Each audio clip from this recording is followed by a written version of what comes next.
toy collectors. My name is Kevin, aka Toying Around, and I am very excited to bring you this special review.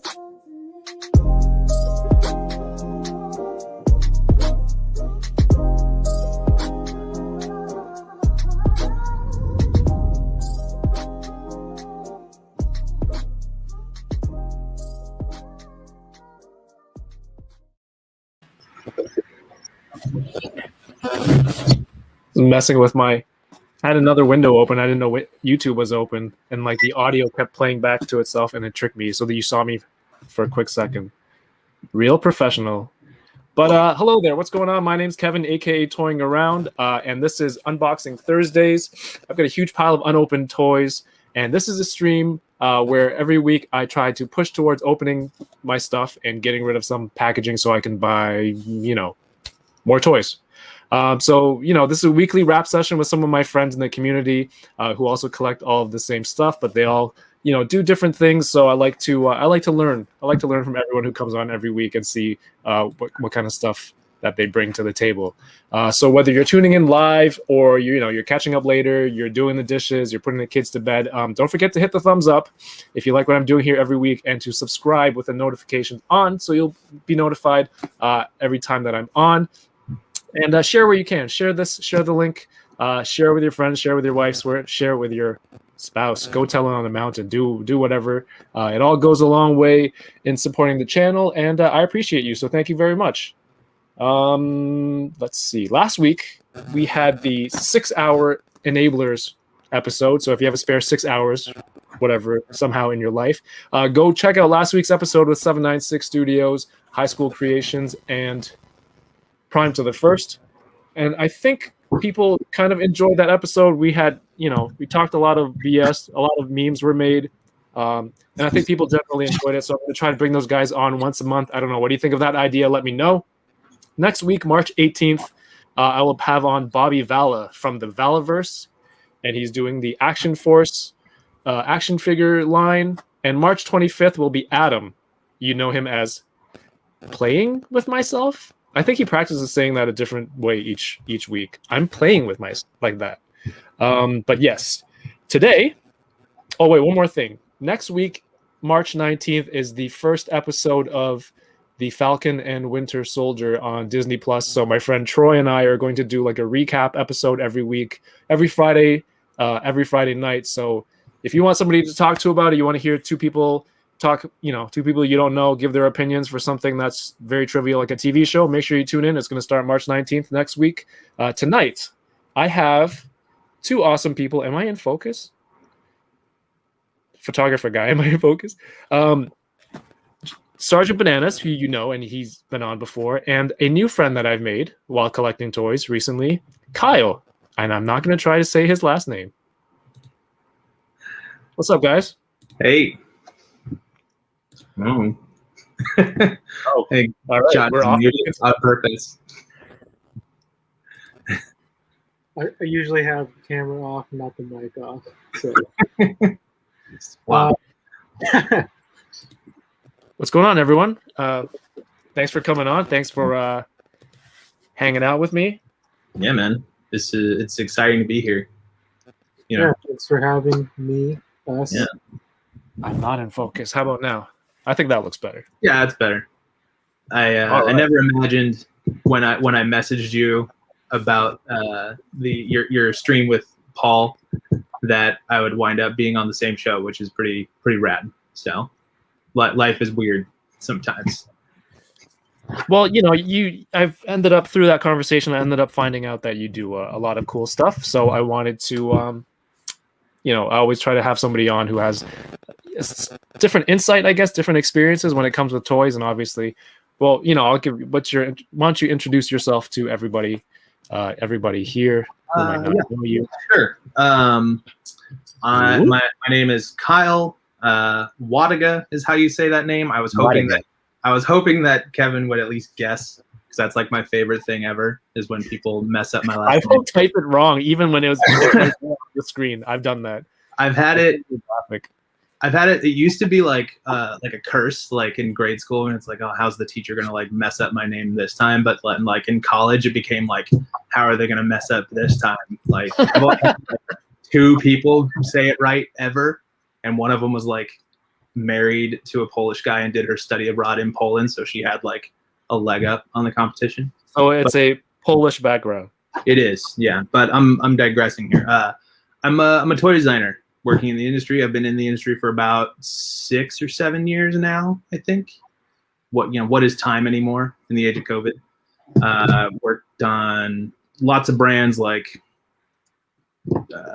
Disney, Marvel, Blizzard, DC Comics, Transformers, Power Rangers, and everything in between. You might have seen me on some of the social media videos for Super 7, right? Which is where I am currently stationed at right now with this Joker, Sergeant Bananas. Oh, nice. Way to pass it over. I didn't even have to do anything. I didn't even think I was going to say anything. I thought I was just going to keep going. Yeah, I'm Johnny, Sergeant Bananas.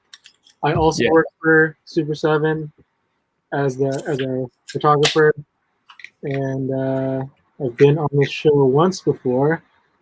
And something that I learned the last time that I was on the show is that having a ton of stuff to open doesn't mean that it's going to get opened.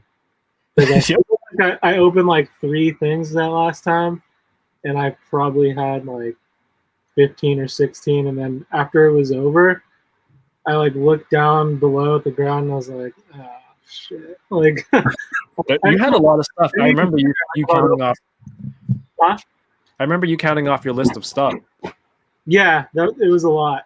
And then so this time, actually, up until like Monday, I didn't have anything to unbox really, or anything that I cared to unbox. But in the past few days, some stuff has shown up, so I will be unboxing a few things. Are you saying I over prepared by having? We'll see. Things ready. We'll see. You can You make might up be for different it. than me. The thing is like when you're talking and opening and like the noise of the plastic, it's like Yeah, for sure. Kevin knows. My mic has a nice little mute button, so I can just press it while I'm opening stuff. But then the listeners don't get that like authentic, like crackling, super annoying plastic sound. If it's just me talking, I'll leave it for the ASMR people. And then if you're talking, I don't want to be rude, But yo, guys, this is episode 41. It's crazy to think that 40 weeks of toys. When you think about it, that's actually a lot of stuff, which is why this thing is like perpetual. It keeps going. There's always something to open. So thank you everyone who was watching last week, stuck around for friggin' 5.5 hours. After 5 hours, we decided like, hey, 40th episode. I guess it's kind of a milestone. We did a giveaway, and shout out to everyone who's here tonight. I'm just gonna go through that real quick, Johnny. I'm sure you know how this goes. We're gonna have to say hi to some people and thank them for coming out. First here we have Primero and Chamba. What's going on, guys? Omar Vasquez. Chamba always says this should be another solid episode, which I love because there's like that hint of a possibility that it will suck. He's like, it should be a solid episode. Can I shout out Chamba for a second? If that's the Chamba that I'm thinking it is, this artist named Jeffrey Cruz. It is. Okay, well, Chamba, I studied your art back in like high school when I was like working towards becoming like a professional artist and stuff. Like I remember you from like the DeviantArt days. So like it's really cool to like see him here, and like I just want to like say thank you because like there was some early formative years to my career in drawing. What was from him. So that's so cool, man. Yeah, Chamba's here every week. He's on like the Chat Migos stream. He's everywhere. He's on Twitch. He's on YouTube at the same time for the same stream. Oh yeah, shout out to Twitch too, whoever's watching there. Thank you very much. I'm also still trying to simultaneously stream this there. Terrence is here. Mario, Pat Dangerous, Vern's Hobbies. What's going on? The Enablers are in the house. High School Creations, 796 Studios. Paul Morales, what's going on? Happy Thursday. He's here all the time.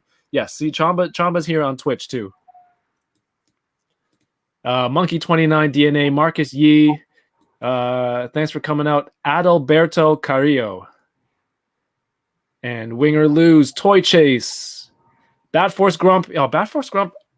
I've been following the Bat Force on Instagram for I don't know how many years since I've been on. There's awesome stuff there. I love my Batman content.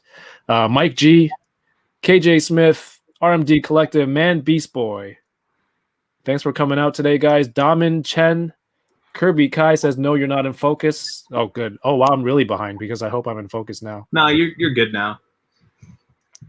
A lot of people saying what's up, Shunny. Shunny. I randomly break into a Sean Connery accent. The Shunny channel. Thank you. Thank you for coming out. Good boy collectibles. Yeah. Sonny's got a new video up. Hellspawn Hulk. Thanks for coming out. Artwit Toys. Oh man, a lot of regulars. NYC Figure Fanatic. Thanks for coming out. Everyone's here. A lot of people here, man. I don't feel. I feel bad if I just waste your time. Not waste your time. Spend your time here just saying hi to everyone. But DK, what's going on?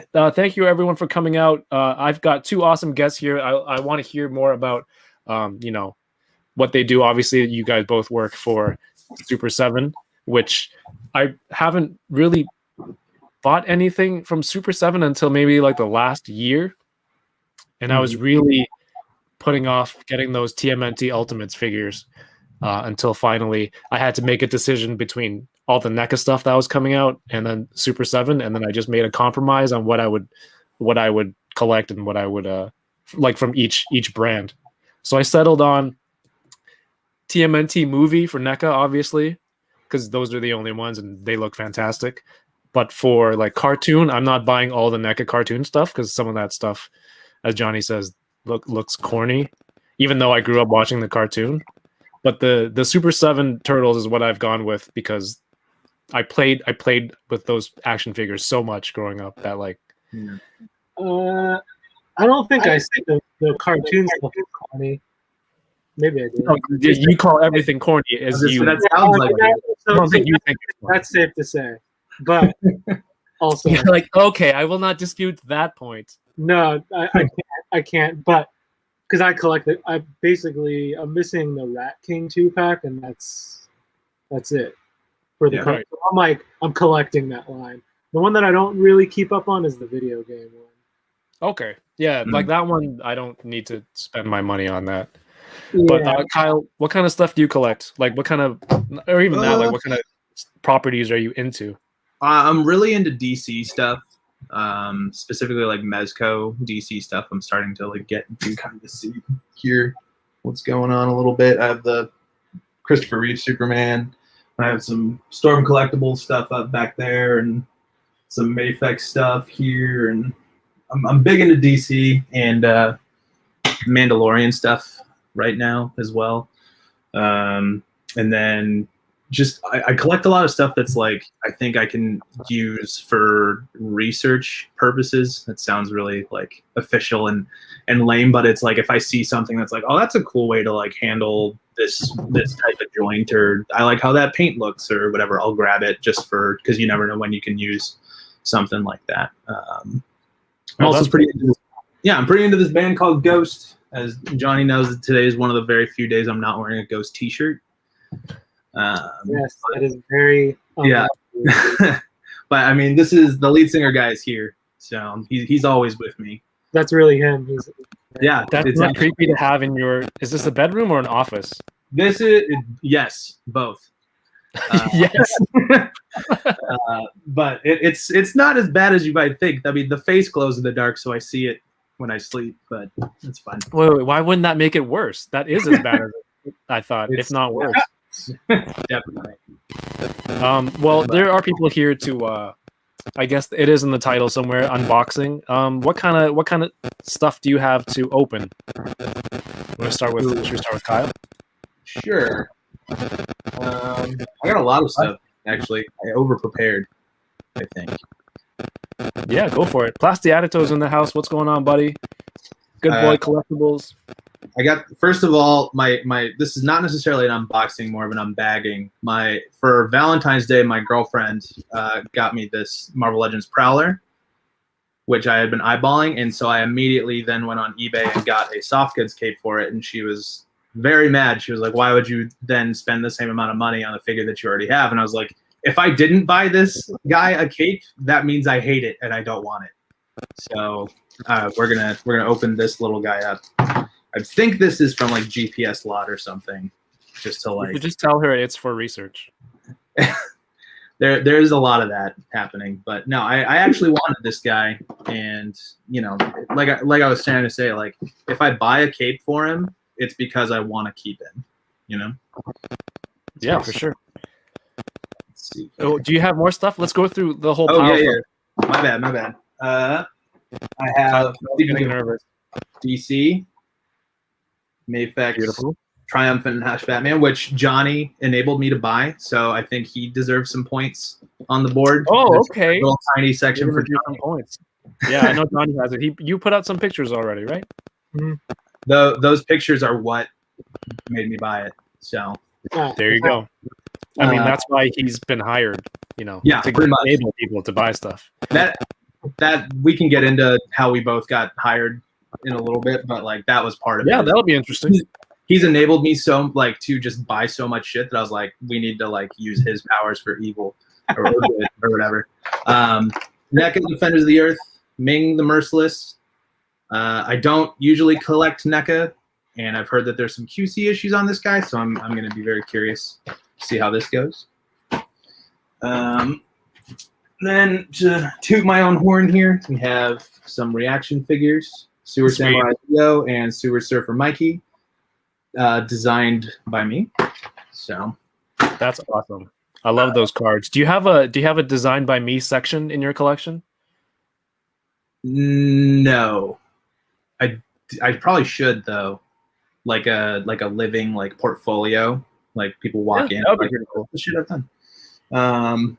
Glow in the Dark Mumra from Thundercats by Super 7 as well.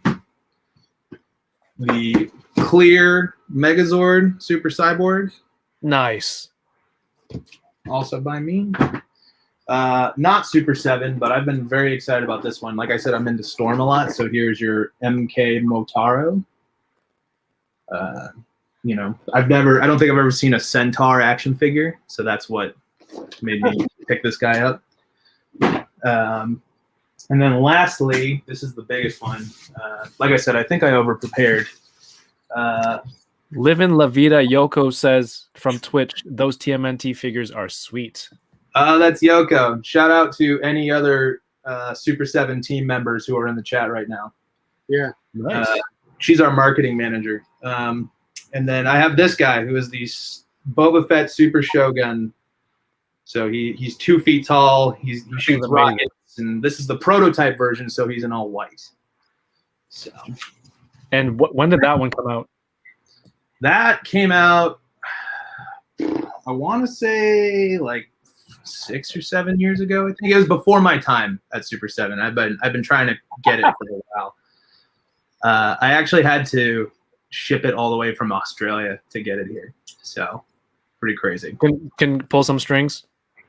No, I had to eBay it like everybody else. So damn. All right, man. I'm pretty excited for that Boba Fett.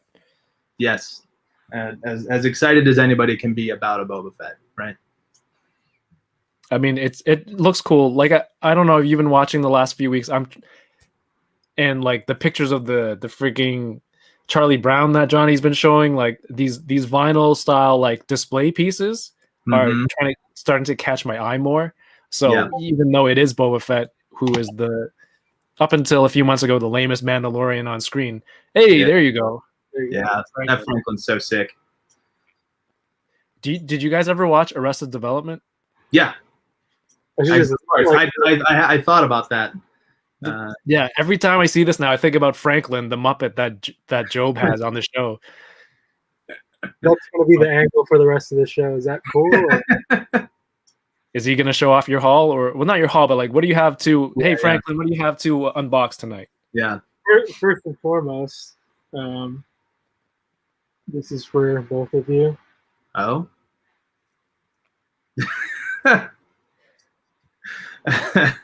Kyle, I hope you can shed some light on some of Johnny's meme. Oh, I'm not going to meme hunting and meme sharing abilities. How do you explain the mind of a maniac? I don't think you can. Is this a Netflix special in the making? There's sort of a rhyme and reason, but there also is not. I understand the reasoning, but I feel like it was so long ago and so obscure now.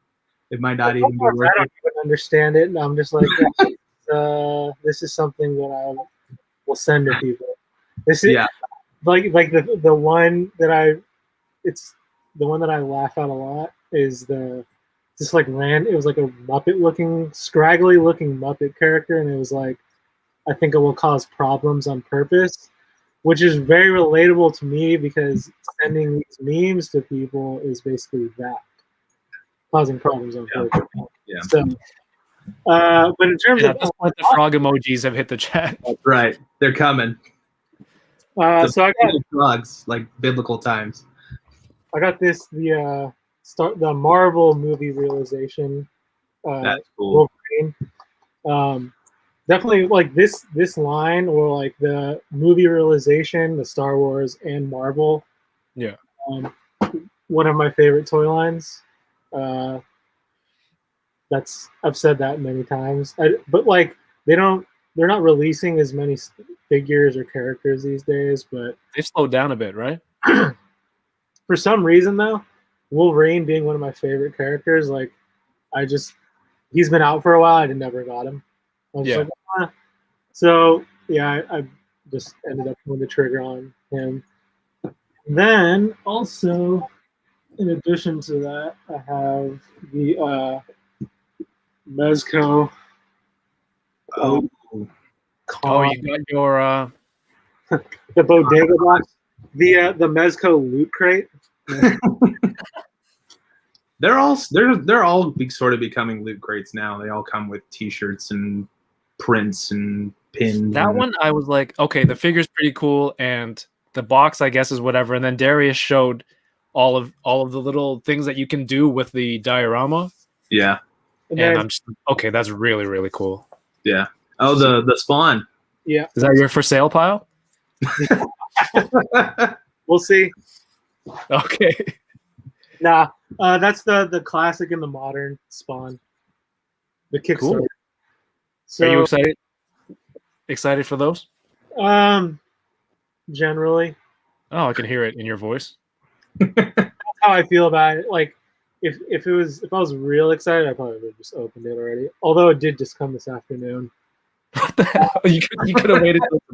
Exactly. It's not like it's been here a week. I mean, I didn't. But so like that first time that I was on, I was telling you like, oh, I have this box. This time, I said nothing. So like, I could have opened all this stuff. So I did you a favor, not. No, I do appreciate everyone who. I know it's not easy to have a new toy in hand and not open it right away unless you have a gigantic pile of stuff. Yeah. If I can be perfectly candid, I opened some stuff just because I was relapsing like really hard. I was like going through withdrawals. It's okay. It's okay. This is toy collecting AA kind of. I know. A little bit, but not anonymous at all. It has all of our social media links tacked in here. Literally called enabling people. Like it has nothing to do with addicts. Like we are not trying at all. I'm trying to get people to buy more stuff. I don't know why, but it was super cool to have you guys on. I think I wanted to have Kyle on, and you're like, oh yeah, I work with Johnny and this and that. I'm like, oh, you know what? I think it'll be good to see you guys and your working relationship, or your whatever you guys joking relationship as well. Would be fun to see on camera. And I know Kyle, you were kind of excited. You were so excited that you went and bought a new unboxing knife. I did. I got ceremonial Gerber. I did. I haven't had a new knife day in a minute, so I picked this up off of Amazon. This is a Gerber. It's got this little flip thing here. You go with that. Send me a new toy pick, and like every other day, it's like, oh, I just got this. Do you think this will be good to open? I'm like, yeah, man. I just want to talk to you. The toys are just secondary. And then, like I start getting knife pictures. One side of the knife, and then the other side with the belt clip, and then like it was unsheathed. I'm like, cool, man. I can tell you're excited. This is so awesome. And I told you that I'd call you out on it. That's right. I know what I am. What I am. A nice guy. I'm excited about it. So, Fobster. Thank you for the Trooper chat. I did that last week. What is that? It's- Super chat. Thank you for the super chat. He says he's going to be opening up his bodega box along with you guys. Well, you, Johnny, you have yours. I do not have mine yet. Cheers. Yo, thank you very much. Thanks for tuning in again. Fabio, I know him. I've met him. That's cool. I've got. What do you got? I think this. Go full screen. This is your show. Oh, I don't need to do that. But I will. What do you have? Do I care? Or Rude. I'll find out. Let me know. Let me see. I actually got this a couple weeks ago, and then I was like, oh, I guess I can wait because those Super 7 guys are going to come on.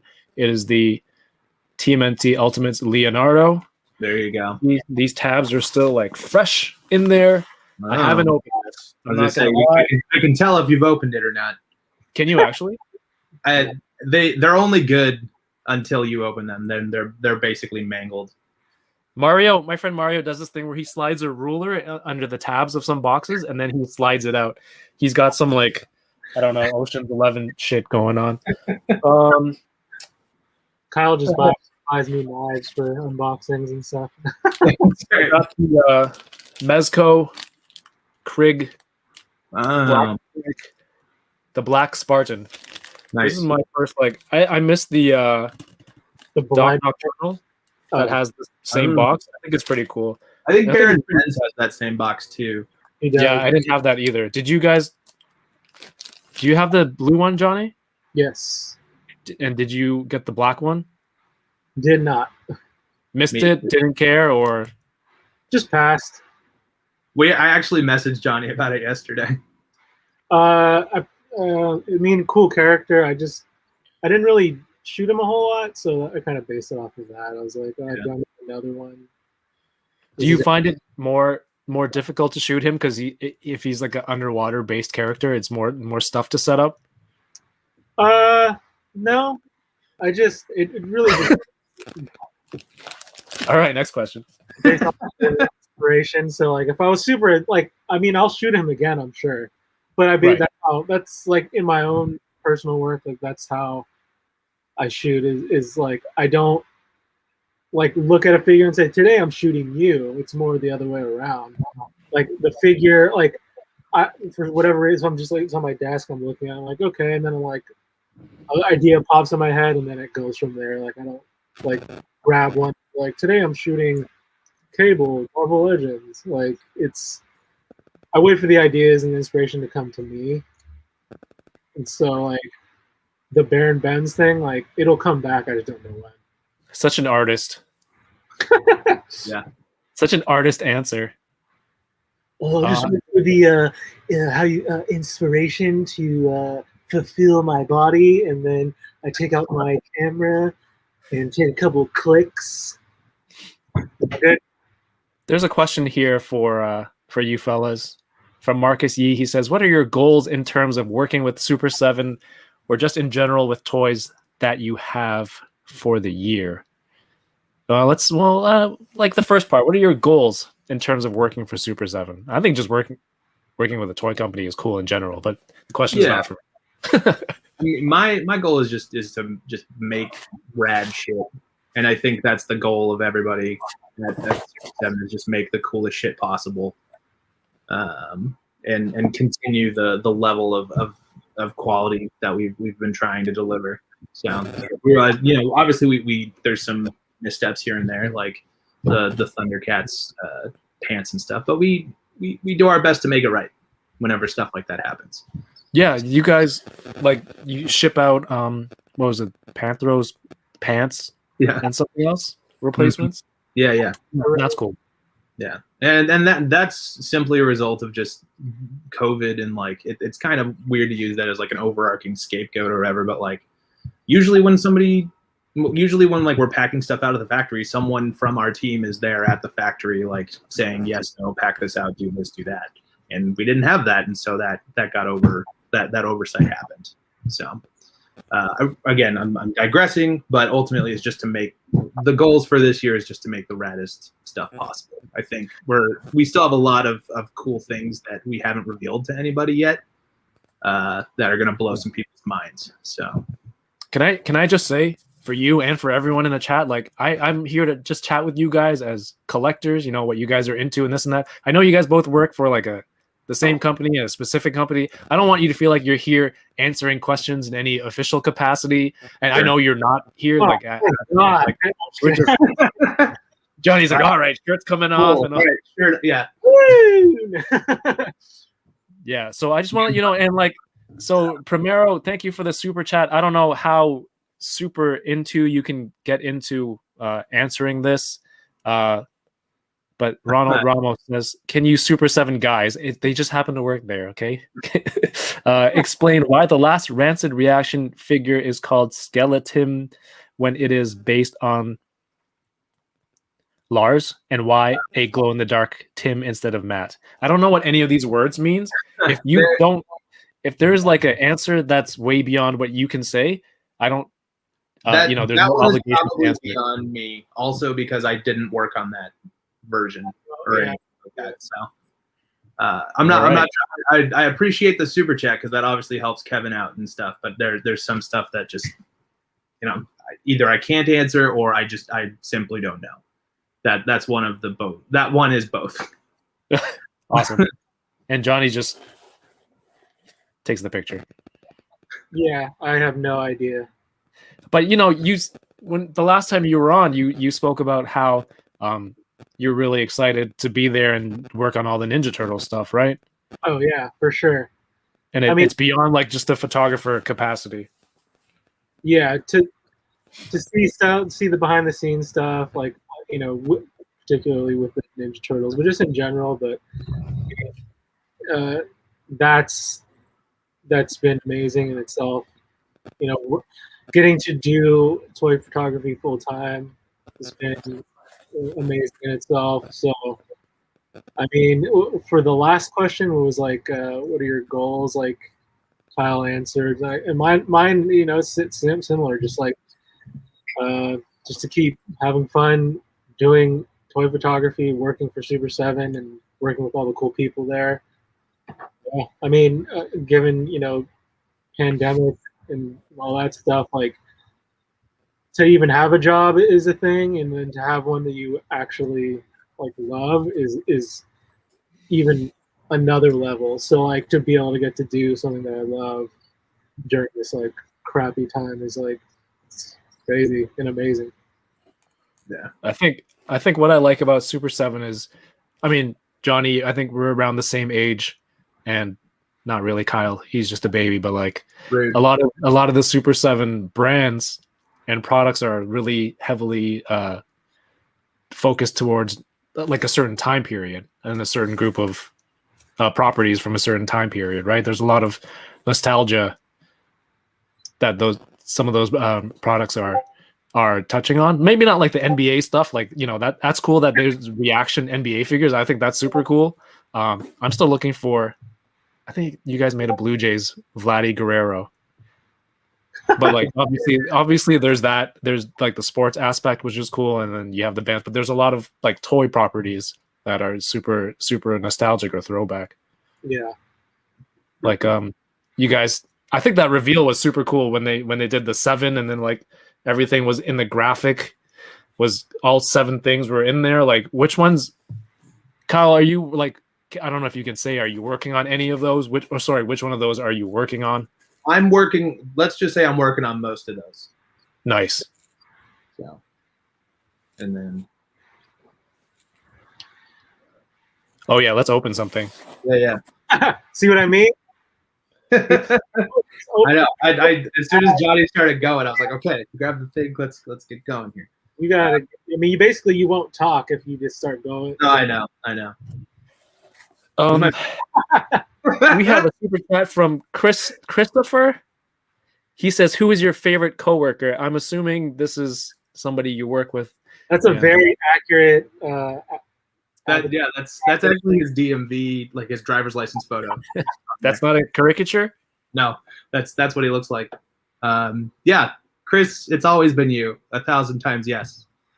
No, it's probably Johnny.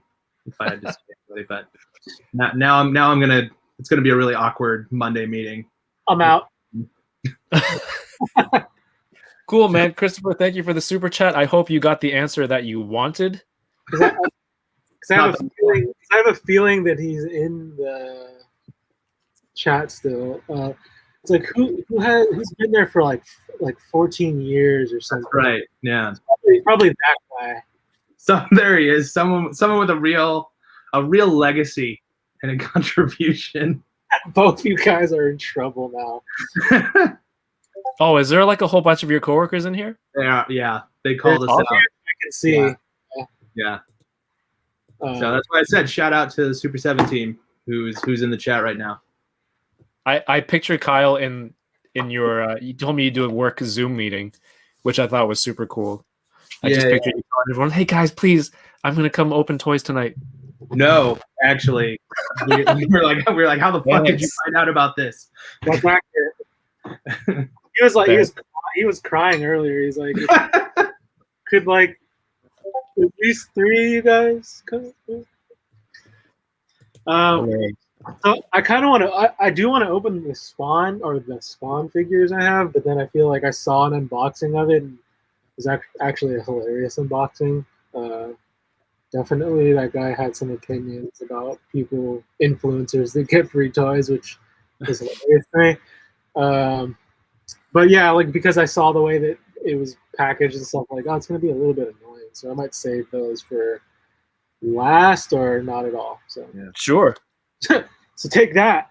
Yeah. The Krig comes with a lot of cool stuff. Some stuff I don't need, like this random 5 POA Popeye that they threw in.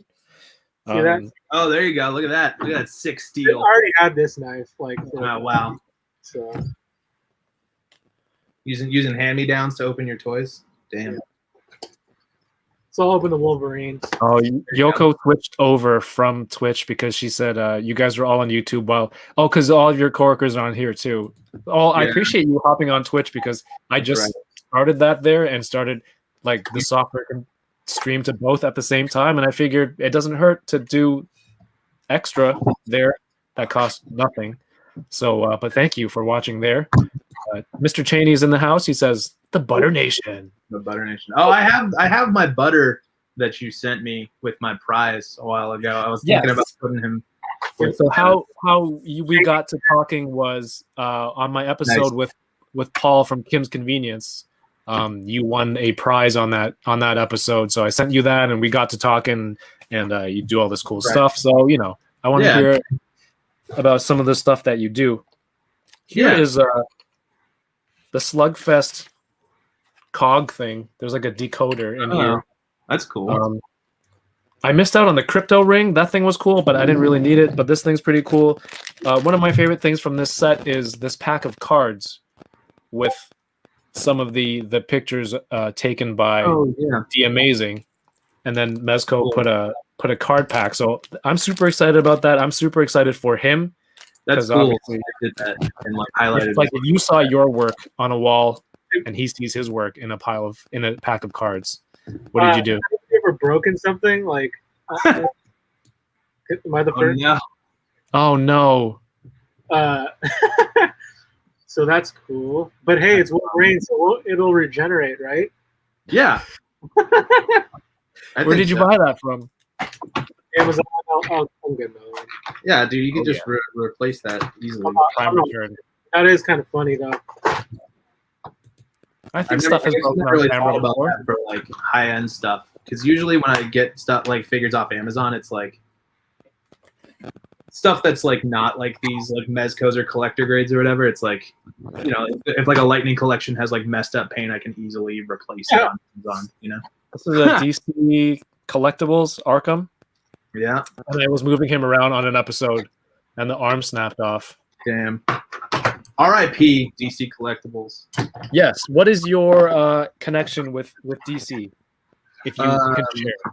Yeah, I obviously I grew up loving Batman animated series, and got really into Batman comics when I was like in high school and stuff. Started reading a lot more, studying that art, like Jim Lee specifically. And then when I was working for the first toy company I worked for was a little place called Cryptozoic, and one of the main licenses that we worked with while we were there was DC. And Right. so we would like go to the DC offices and talk to execs and like meet up with the DC Collectibles dudes. Shout out to Jim Fletcher and all those other guys who were part of the DC Collectibles team back in the day. I know they're still working now. I don't know if they're pour one out for them or whatever. They're still alive, but they did a lot of cool work. And I actually interviewed to work with them while I was at Cryptozoic. It didn't work out, but it like kept a relationship going with them, and so I actually have quite a few of their pieces like in my collection. It's in storage right now, but it's kind of a bummer that what happened to them. I get it though, like mergers happen, you know, larger companies don't understand toy stuff. Like it's a bummer, but you know they left a pretty large legacy of work to that stuff. I would imagine it might come back someday. So, is there a lot of static? I hear a little bit. Yeah, Is it me? I don't know. Let's say it is. Let's say it is. Let's say it is. Yeah. I don't know what's going on. If it's me, if you hear static, I'm gonna mute myself. See if it goes away. I'm muting now. Oh wait, there's a super chat. Hold on. From Kirby Kai, thank you very much. He says, "What company would you like to see do a new Usagi Yojimbo?" I mean, I'm sure we know the answer. There's an obvious answer for that. And it yes. would be us if we can do it. So, but I would love to see a new Usagi. I think the only one I have is that not the most recent cartoon, but the one before on Nickelodeon. And that line had a Usagi Yojimbo figure. Yeah. Speaking of Jimbo, very basic. This guy. Would you say like those reaction ones with so what I find, sorry, let me say it this way. What I find with my Ultimates figures is there's a lot of packaging, but I like that I can put it back into the box without anything being destroyed. Would you say that those reaction ones it's harder to, because they have a beautiful card on the back? Yeah, I know. And beautiful card art by a guy named Turbo Pork on Instagram. He's awesome. Yeah, I mean, if I really, really want one, like I'll buy two. One to rock, one to stock. You know, but yeah, it's the dilemma, right? I think that I personally think that like keeping stuff in the box thing was like developed with that Kenner line of like, oh, it looks so good on the card. Do I open it or not? Because then like all the other packages and stuff were just like boxes back then, you know. So at least in my infantile brain, that's how I see it.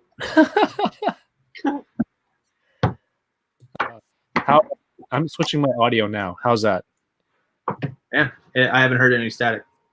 All right, I think Cheney just needs to clean his ears.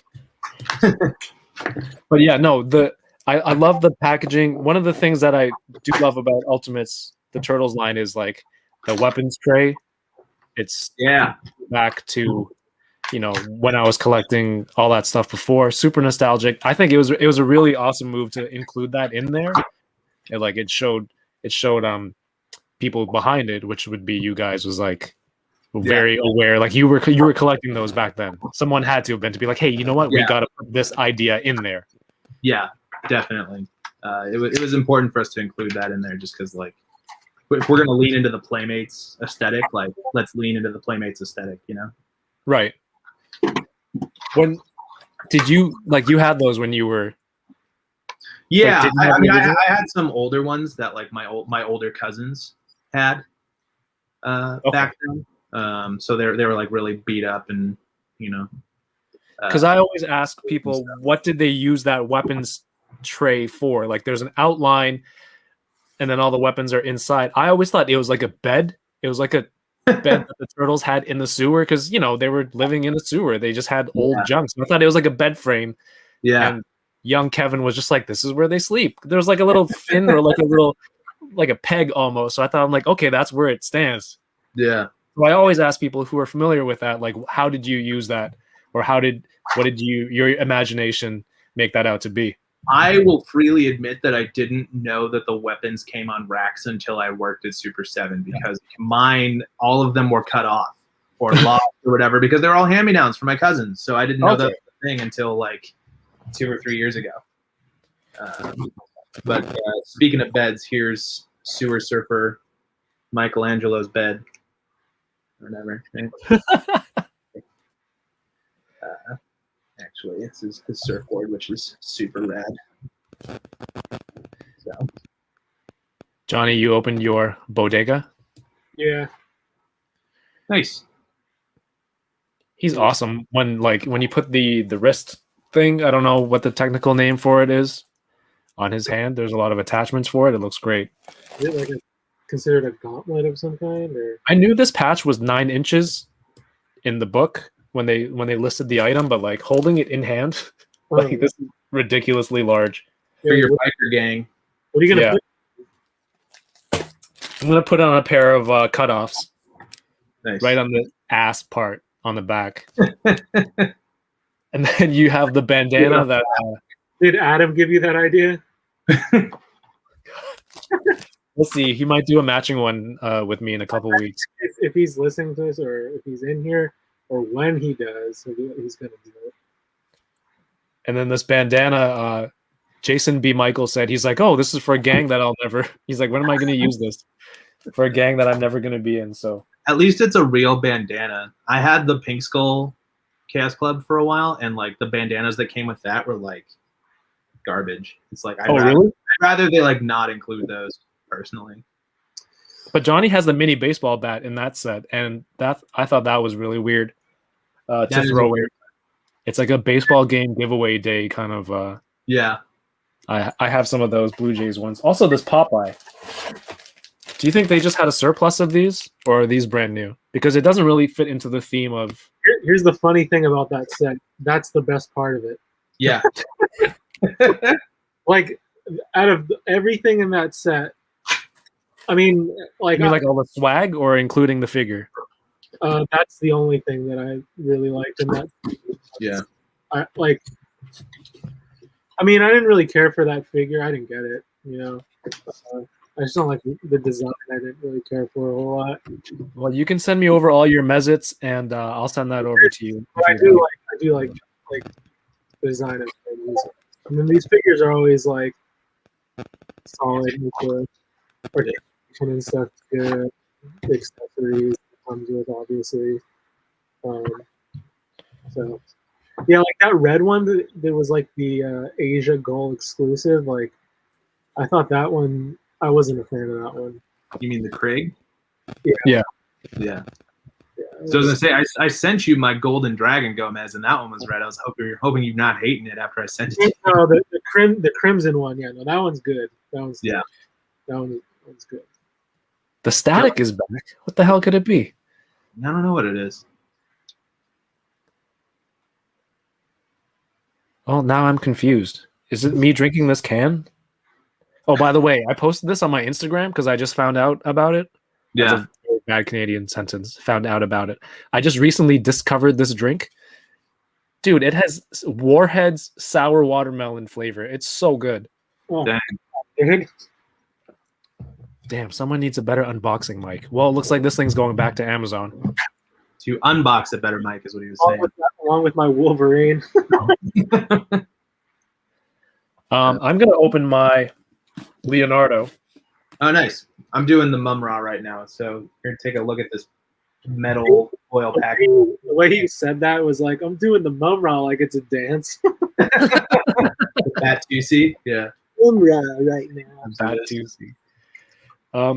So one thing that Kyle told me, you guys have like a Zoom, a work Zoom, to have kind of that office feel, or that you're still working together while working apart. Yeah. I think that's a pretty cool idea. Like if you have to talk to somebody else, bounce ideas off someone, you can just hop on and just talk to them right away. It's accessible. Yeah, and we have like daily meetings and stuff and check-ins and whatnot with our other teams and stuff, which that's the formal like get work done, ideate, collaborate type stuff. But the Zoom room is just to like hang out and like chill and like talk shit and just have that like connection. Oh, nice. That pigeon is rad. Yeah, these are pretty cool. I got a bunch of pigeons from Gotham Construction Co. Like, a lot of fun. That's actually perfect for you because I know that you collect a lot of Dio type scale stuff and whatnot. Oh yeah, I think pigeons are something that like a lot of people didn't know that they needed for photos. Yeah. That's like the thing about like one of the funny things about is like the things that you get excited about for like props. It's like if you were to get that excited about them in like their real life version, you would be a weirdo. Like imagine how excited people were like, oh, those pigeons are super cool, but then like you just talk about and you see like a real pigeon and you're like freaking out about it like that. You're like, yo, did you see the Mezco Nosferatu with all the rats it comes with? Yeah, you're like, oh, I love rats in 1/12 scale. I love rats like that. And like in real life, you're like, oh, look at these things. I hesitated. I'm like, do I tell my fiance that I think this is really cool? Yeah. And then I did. I'm like, there's rats. She's like, who cares? That's the proper response to that, though. Yeah. In her defense. The coffin is the coolest part of that set to me. Coffin. Yeah, the coffin. I mean that whole figure like is great. Yeah, it's rad. I mean that's like I like when they do like kind of those. I don't know if I want to say oddball, but so like I mean that's what they are. They're oddballs. Like Popeye. Like yeah. when he came out, like he was like kind of one of those. To me at least, was like wasn't really. I was like, oh, that's like. I saw the picture, so I thought it looked cool, but it was like in my mind, I was like, oh, that's kind of a weird choice. That's one of my favorite figures. Period. Like that figure is amazing. So. Kyle, I think you need to send me an Amazon link for that knife later because Mario from 796 Studio says, I think I want that unboxing knife, and you enabled him to buy that. So last week we were on for like 5 hours, 45 minutes. Yeah.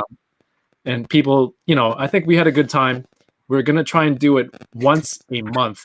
So April 1st, that's obviously a Thursday. I'm going to try and have the fellas back on, and we will do like a monthly enablers episode, and then we can catch up on all the points because I'm currently like in the lead. I have double the amount of points that Mario has. So what, does that count for your points, or do I get to be put on the board now since I you can be on the board. Can I have you've enabled it. Points or whatever it is? I get a multiplier because it's on my show. But okay, so you get 15% of my points. Yeah, for sure. So like at Super 7, you're. Don't talk about that anymore. I want to know what he does. I'm just kidding. I can't believe I didn't say that. Yeah, product designer. So I work. Did he say product designer before, Johnny? I don't remember if I did or not. Okay. Founder, owner. No. Johnny's trying to get me in massive trouble. No, not at all. I am a cog in the machine, for sure. I am a meat popsicle. Crucial cog. How many times has meat popsicle been said on? I think that might be the first time. Hey guys, look at this cool toy that I got. It glows in the dark. What's the link to the light? They're gonna need that if they buy that figure. I think actually it's the light that you linked me to, so Johnny might get points for that one. But yeah, if you guys have glow in the dark toys, black lights are the way to go because they like supercharge your figures and such. So it's like NOS for your action figures. Kinda, yeah. If you like corny Fast and the Furious. But yeah, to answer your question, Kevin, I am one of the product designers, so I do concept drawings for toys, think about what they're going to come with, how they're going to move, that kind of stuff, and then work with our freelancers and our sculptors to make the toys happen. So yeah, and I've worked on a lot of stuff. You are muted. I don't know if you're talking to that. No, gone again. But yeah, so a lot of the action figures that we're talking about, I've had a hand in. There you go. No, I heard the snap, and now Nice. half of the chat is dead. But thank you for that pity laugh, Johnny. I got it as soon as the other people probably got it. So it's like I'm trying to figure out a real problem. So yes, in hindsight, that was a very good joke. Thank you. Yeah, of course. But yeah, so this is the Glow Mumra. I like how this one turned out a lot. This was done by the Super 7 design team, somebody very talented named Madi, and all of us. It's really a team effort. That's why you don't see a whole lot of like, this was done by this person, because we all sort of put our own little collaborative spin on every project. And that's actually like one of the big differences I've seen with Super 7 and other toy companies that I've worked with or worked around, is that like it's collaboration above all. Like good ideas can come from anywhere, from anyone. Right. And so if it's the right thing for that figure, and like we'll do it, you know. We'll always, there's a saying that we have in the which is go to plaid. It's basically like you know, if you start with like red, you're like, oh, wouldn't it look cool if it was green? Oh, what about some yellow? And then this and this, and then now you have a plaid like pattern, and it's like, Right. okay, let's put all the bells and whistles on it first, and then come backwards to what's realistic. But you always basically shoot for the moon, and then, you know, come back to something that's really rad that you might not have gotten if you hadn't gone as far as you can. Awesome. So I think, is this another colleague of yours? He says, I got it. Matt R? he was laughing at my joke, I think. Okay, cool. I think he's a coworker. I hope. Okay. Maybe he's a coworker, and I'm just like an asshole. But I thought it was just in reference to some of the stuff you're saying. But also the Mumra, what's the cape on that like? Who made that? This is done by our boy CJ. Fully wired. It's great. I love this thing. I have the standard Mumra, and I kind of have him posed like, you know, holding up the staff in my display or whatever. So he's, you know, summoning his ancient spirits of evil or whatever. This thing is great. So, and we talked about something like this previously, being an art. I'm like, is art director just like telling people I want this to look a little bit more this way, and look, you know, figuring out the details? Mm-hmm. Yeah, basically. So when I'm saying like I work with sculptors, is I'm just kind of directing them about like, you know, change this, make this a little bit thicker. This won't pull out of a mold in production, so we're going to change this and that kind of stuff. So basically, a pretty simple description of my job is I tell people who are more talented than me what to do. So, but no, it's pretty rad, and it's very collaborative, and there's no like superstar designer in any like company. Like they all rely on freelancers or sculptors or whatever. Like nobody does it all. So that's like it. That's something that I guess if you learn nothing from us, oh, look at those lights. If you learn nothing from us on this stream, is that I would say more people make these toys than you realize, and it takes a village to do this stuff, and it's harder than you realize. It takes longer than you realize. So, you know, Flynn, our wonderful founder, Flynn, likes to say, if making toys were easy, everyone would do it. Nice. But it's really hard. So yeah, way more involved. Yeah, you might think. Mm-hmm. Well, I mean, I guess I'll ask you this: like, when you started with us, you had like a kind of like an adjacent knowledge to the toy industry. Were you surprised, shocked, delighted to realize how much more involved it was than you might have realized before? So yeah, surprised. Yeah. Oh, there you go. And then not like a good or bad way. It was just like, whoa, kind of like a. Now that I've like seen behind the curtain for a little bit, it was like, okay, so like any kind of like negative opinions I've ever had about any product from any company, really, like, Yeah. that I know how, like, what it actually takes and what goes into it, like, I'm definitely way nicer about it with my, like, I'm less opinionated and harsh on like things, like, Yeah. I mean, even like with like photo stuff, like when you see like promo photos go up and like you get people like in the comments like talking shit about the photos or something, like, oh, look at like this, that The posing's weird. Yeah, I know that posing's weak, and like, yeah, it might be weak, but also like whoever did that might have had like an hour to do it, or it might have just got dropped on them that morning, and so that's likely what happened, actually. yeah, so it's definitely a lot different than just doing your own personal work and taking your own time. And like when I do my own, like shooting stuff, like just my personal stuff, like I could take as much time as I want. Like there's no deadline, there's no timeline or anything. There's no one waiting for me to send them photos to look at, and then also for me to get feedback on those, and then maybe have to reshoot them. It's all me. So like going from that to going into an environment where there is that, that was it took some adjusting on my end, like because I had never gone through that before. Yeah. So I know that I've been there for a year, and I've learned a lot, seen a lot, Seen some shit. It's opened my eyes. One thing did you hear about this gimmick where it's like an old school style where like you have to hold the button down, like it doesn't stay lit? Is that the gimmick, or that's why I say say that is a gimmicky vintage figure type thing. Yeah, it's like, oh look, and it lights up. It's like it doesn't stay. So like I think if you were to like put a piece of tape over it or like tack, like so now you have to Photoshop your hand out of all the illuminated eye shots.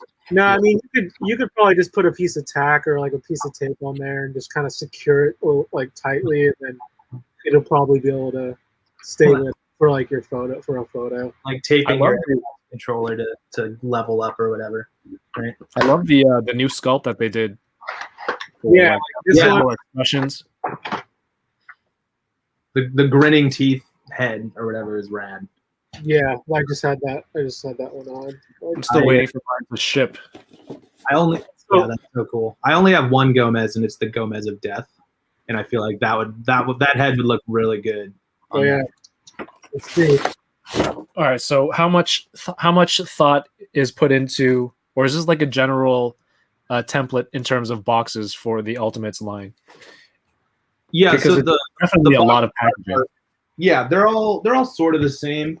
Just there's like that kind of trapezoid shape. Like this is the Mum-Ra one. You look, it's got the same basic kind of shape with the angled sides, and that's part of the Ultimates branding. We have some very talented designers on the 2D team, and they work their asses off to make you feel really bad about throwing those boxes away. Yeah. Shout out to it's gorgeous, and I love that you can put everything back. But yeah, I remember looking at a pile of 4 boxes, and I'm like, when did I get so many Ultimates figures? And it was just one shredder that I had opened. The shipper box, the outer box, and then the tray, and then the sleeve that goes on top. Yeah. Like Johnny was saying, shout out to Christian, Diego, and Dennis on the 2D team who do some rad stuff. These are the dudes. That's right. The creative crew. So there's the weapon. You have his swords on the outside. These are I love these. Honestly, every time I open one of these turtles and I look at these weapons, it just brings me back. Like I never knew what this weapon was. I always pictured one of these as a slice of pizza. It's a pizza deck. Actually, do you have a RAF, Kevin? Yeah, but I don't know where I put it. It's really gross. It's not that important. If you have his one of his pizza slices, you know, he's got that triangle shaped holster on the back. Yes. The pizza fits in there, and that's where I put the pizza on my raft. Leo doesn't have that. No, Leo's just got the sword filters. And I think one of the really cool things is that you guys are re-releasing just one re-releasing the Ultimate Thundercats, I believe, right? Or the Turtles. Turtles Wave 1. Yeah. We did both, actually. So the Thundercats are a pre-order right now, because if you're going to get a Thunder Tank, why would you not want to get Lino and Panthro for your Thunder Tank? So it's just an opportunity to get people in who might have missed it. And then same with the Turtles, because you know, if you're gonna jump in, you're gonna want all 4 Turtles. So Raph is part of that. And it's about just getting people the figures that they want, you know, with no hassle. The pre-order system makes it so if you want one, you can get one. We've all been there. We've all been like, oh god damn it, I can't fucking get this thing. I'm at Target and it's not here, and it's some dude walked away with 800 of them. So you know that system is designed with collectors in mind to try and have, you know, if you want it, you can get it, and that's our goal. And it's cool. The only difference is you repainted the weapons rack, or it's a different color. Yeah, it's injected in a slightly darker color. So I mean, it's a change so that the first run aren't devalued, but also not drastic enough that you don't need to have both as well if you already have the first one. So that was the logic, at least. So, another detail that I loved was the extra Shredder head. Which one? The alternate portrait for Shredder, where the eyebrows are painted on his helmet as a callback to the original. Mm-hmm. That stuff is awesome, and you can I think we caught some flack for that because people don't remember that's how that figure was like. Same thing with the Bebop and the pink on the nose here. Like if you go back and look at that vintage figure, it is just as pink, if not more pink than this one. Yeah, I remember the figure from. It was a soft rubbery head too. Yeah, the plastic. It was almost like a bath toy. The head. Soft heads. Yeah, that's a soft head. There's 2 versions. There's hard heads, which are solid injection molded, and then there's roto heads, which are the soft ones that Johnny's talking about. Those are the earlier released ones. Mm-hmm. Let's see here. Johnny, what's your favorite vintage TMNT figure? Because I know the story and your connection to Ray Fillet, but I don't know if that's your favorite one. Well, first I'll say that oddly enough, it is actually not Sergeant Bananas, but he is one of my favorite figures, though. But isn't it Mondo Gecko? No. I would actually, I might actually say Ray Fillet. There's a lot there. There's a lot of memories there with him. Can you tell the story about you and your dad with Ray? I love that story.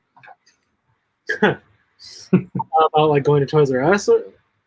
Well, yeah, and then he pulled it out of nowhere. And no, that's Gambit. That was the X-Men Gambit. Oh, okay. Sorry about that. I can tell that story if you want, but yeah. Well, there is a story. There actually is a story attached to Ray Fillet, though. It's sort of entertaining. So, like, back when I was a little kid, and that line was like current. We had a Toys R Us. It was probably like, I don't know. When you're a kid, everything seems like either it's like right next door or it's like on Mars. Yeah. So this Toys R Us was basically on Mars, but like it was really, in reality, it was like 10 minutes away, a 10-minute drive.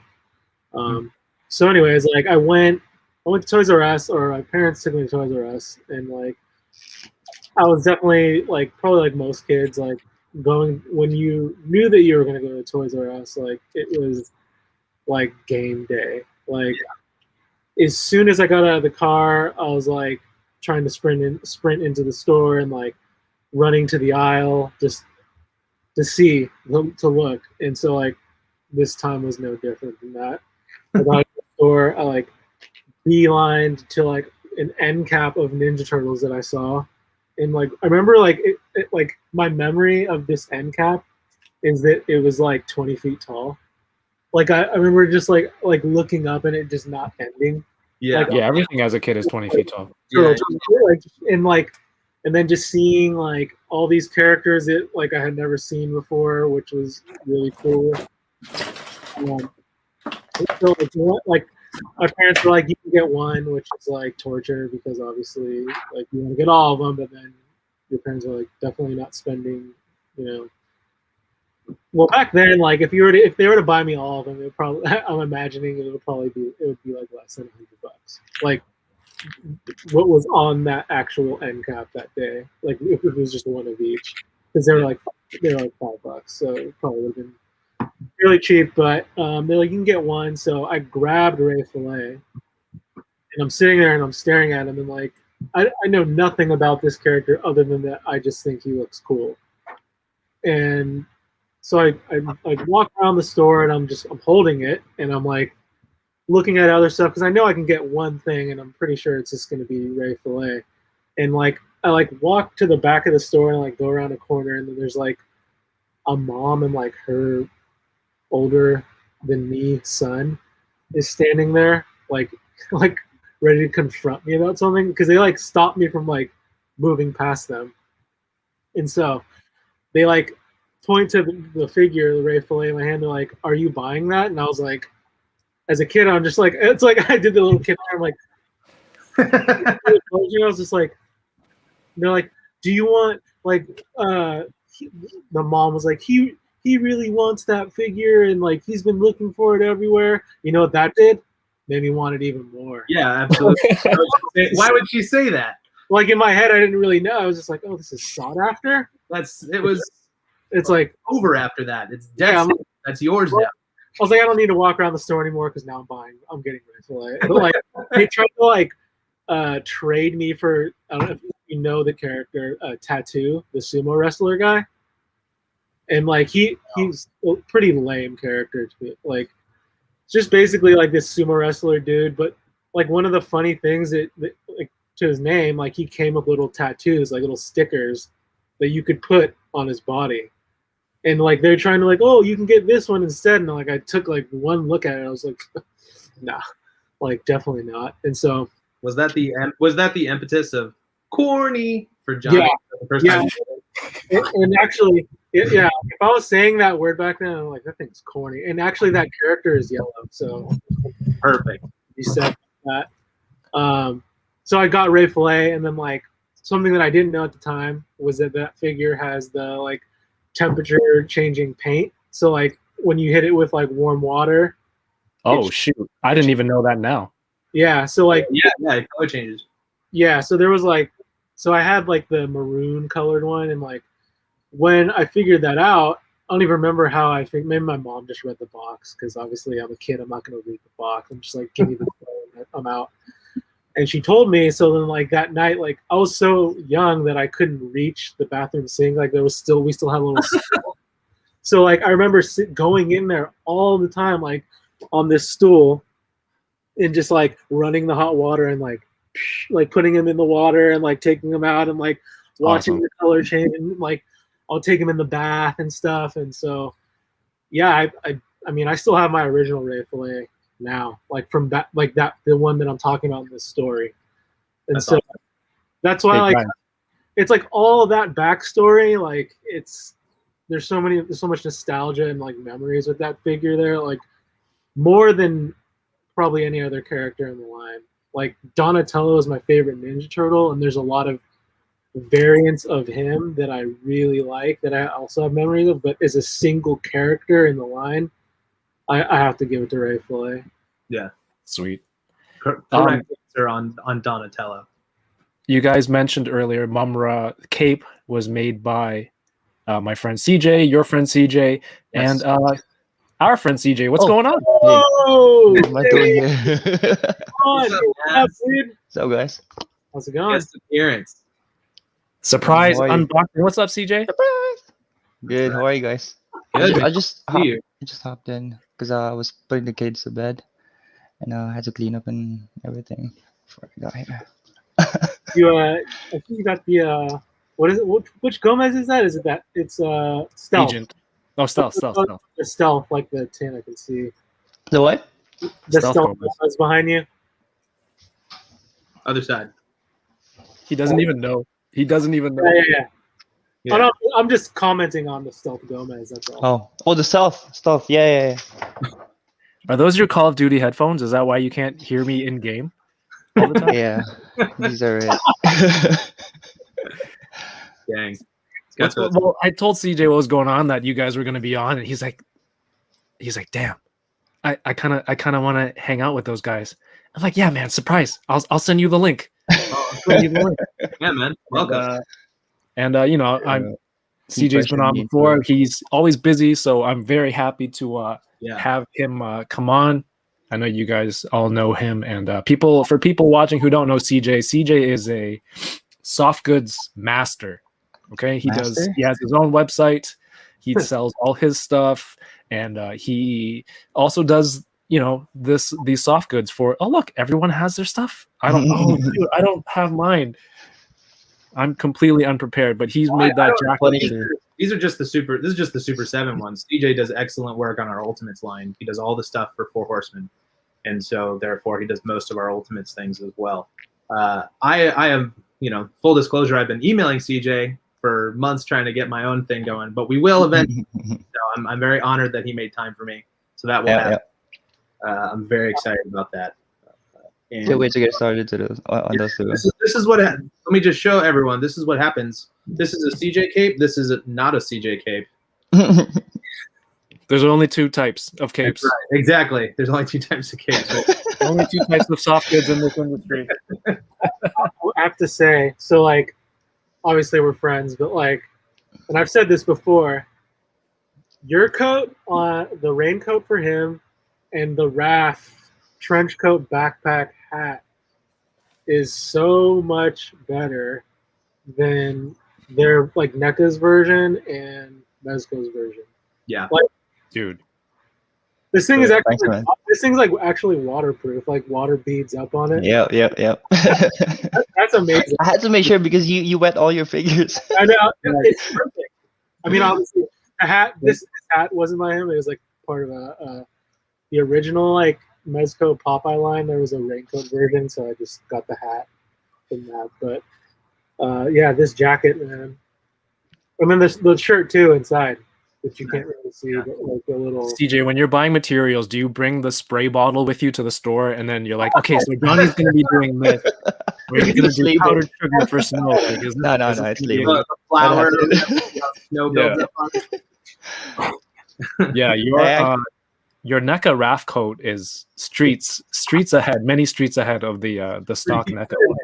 It's so much nicer. I mean, those two figures are they stay on my desk. A lot of the stuff gets switched out that you can't really see or hear, but those two things are always there. Can you make a coat for him? That's gonna be hard. It's gonna be hard. I need to somehow get that little Popeye. So between this way, photography and then design and then soft goods guy here, how often do you guys interact on a project? Or all together, or is it just more? It's almost never all together like this. Mm-hmm. For me, it's never. Yeah. I mean, CJ and I talk, here and there when he's not super busy or whatever. But always busy.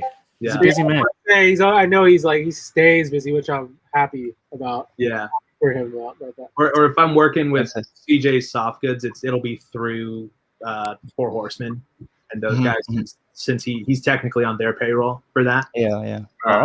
But I am happy to say that I think CJ and I have finally formed our own relationship. Not we're trying to. Don't hit me up. But then Johnny and I coordinate, depending kind of on the project. For the most part, he knows what the fuck he's doing, which is why we hired him. So he doesn't need any supervision or whatever.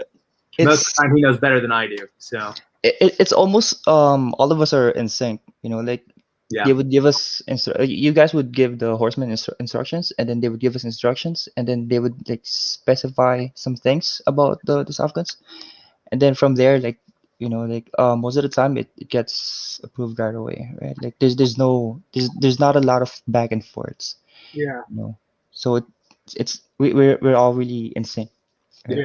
Good. but at the same time, CJ's work usually doesn't require any revisions or comments, so it doesn't really matter. We don't talk because I don't need to tell him to do it.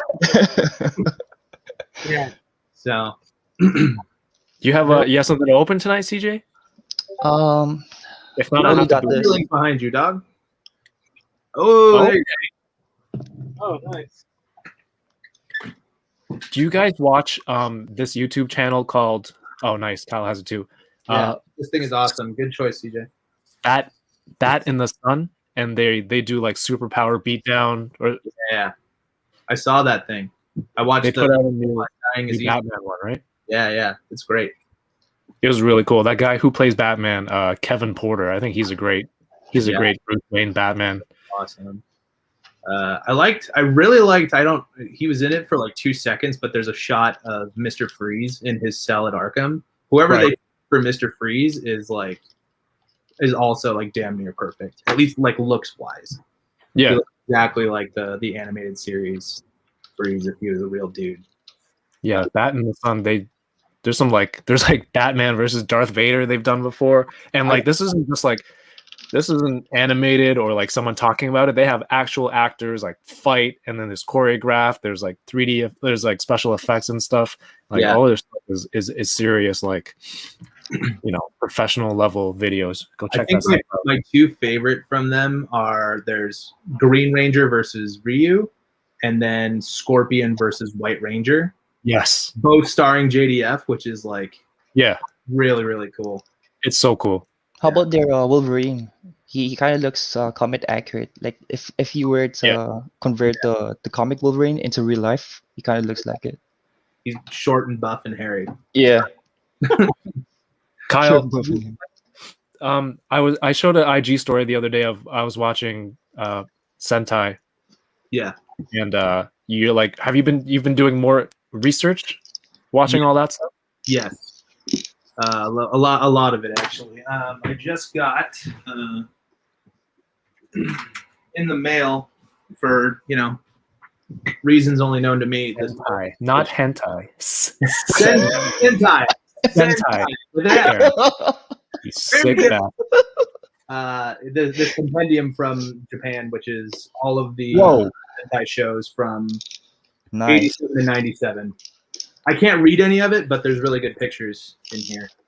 And it goes by like show, and then shows you like the villains, the characters, the actors, all that stuff. So That's very, awesome. very cool and helpful. Isn't there an app where you can point your camera on any language and it would auto translate itself? Yeah, Google Translate can do that. Is that Google? Google Lens or Google Translate can do that. I'm gonna have to check that out. See, One this or is the this other. Yeah. I need to hang out more. Lost without that. Ronnie's putting in work on. He opened the spawn. He decided he's gonna do it. Well, Is this super loud? No, it's No. good. No. Because you're like a few feet back, so while he's doing that, before I move on to the next thing, I know that people have had a lot of QC issues with this guy and this Defenders of the Earth line from NECA, just like in general. I am a firm believer in like the fear should just come to you and work. I shouldn't have to heat up joints. I shouldn't have to cut stuff off. Like it should just work. But if you do buy a knife from Amazon, That's right, unless you buy it from Amazon.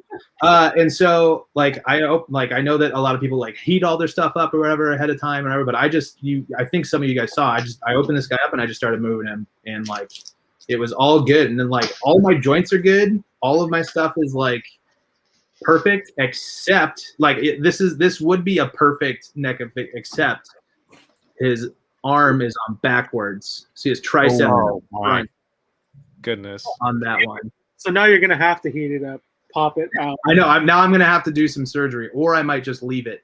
So do you have two left biceps? No, I think it's literally just reversed. Both of them. Okay.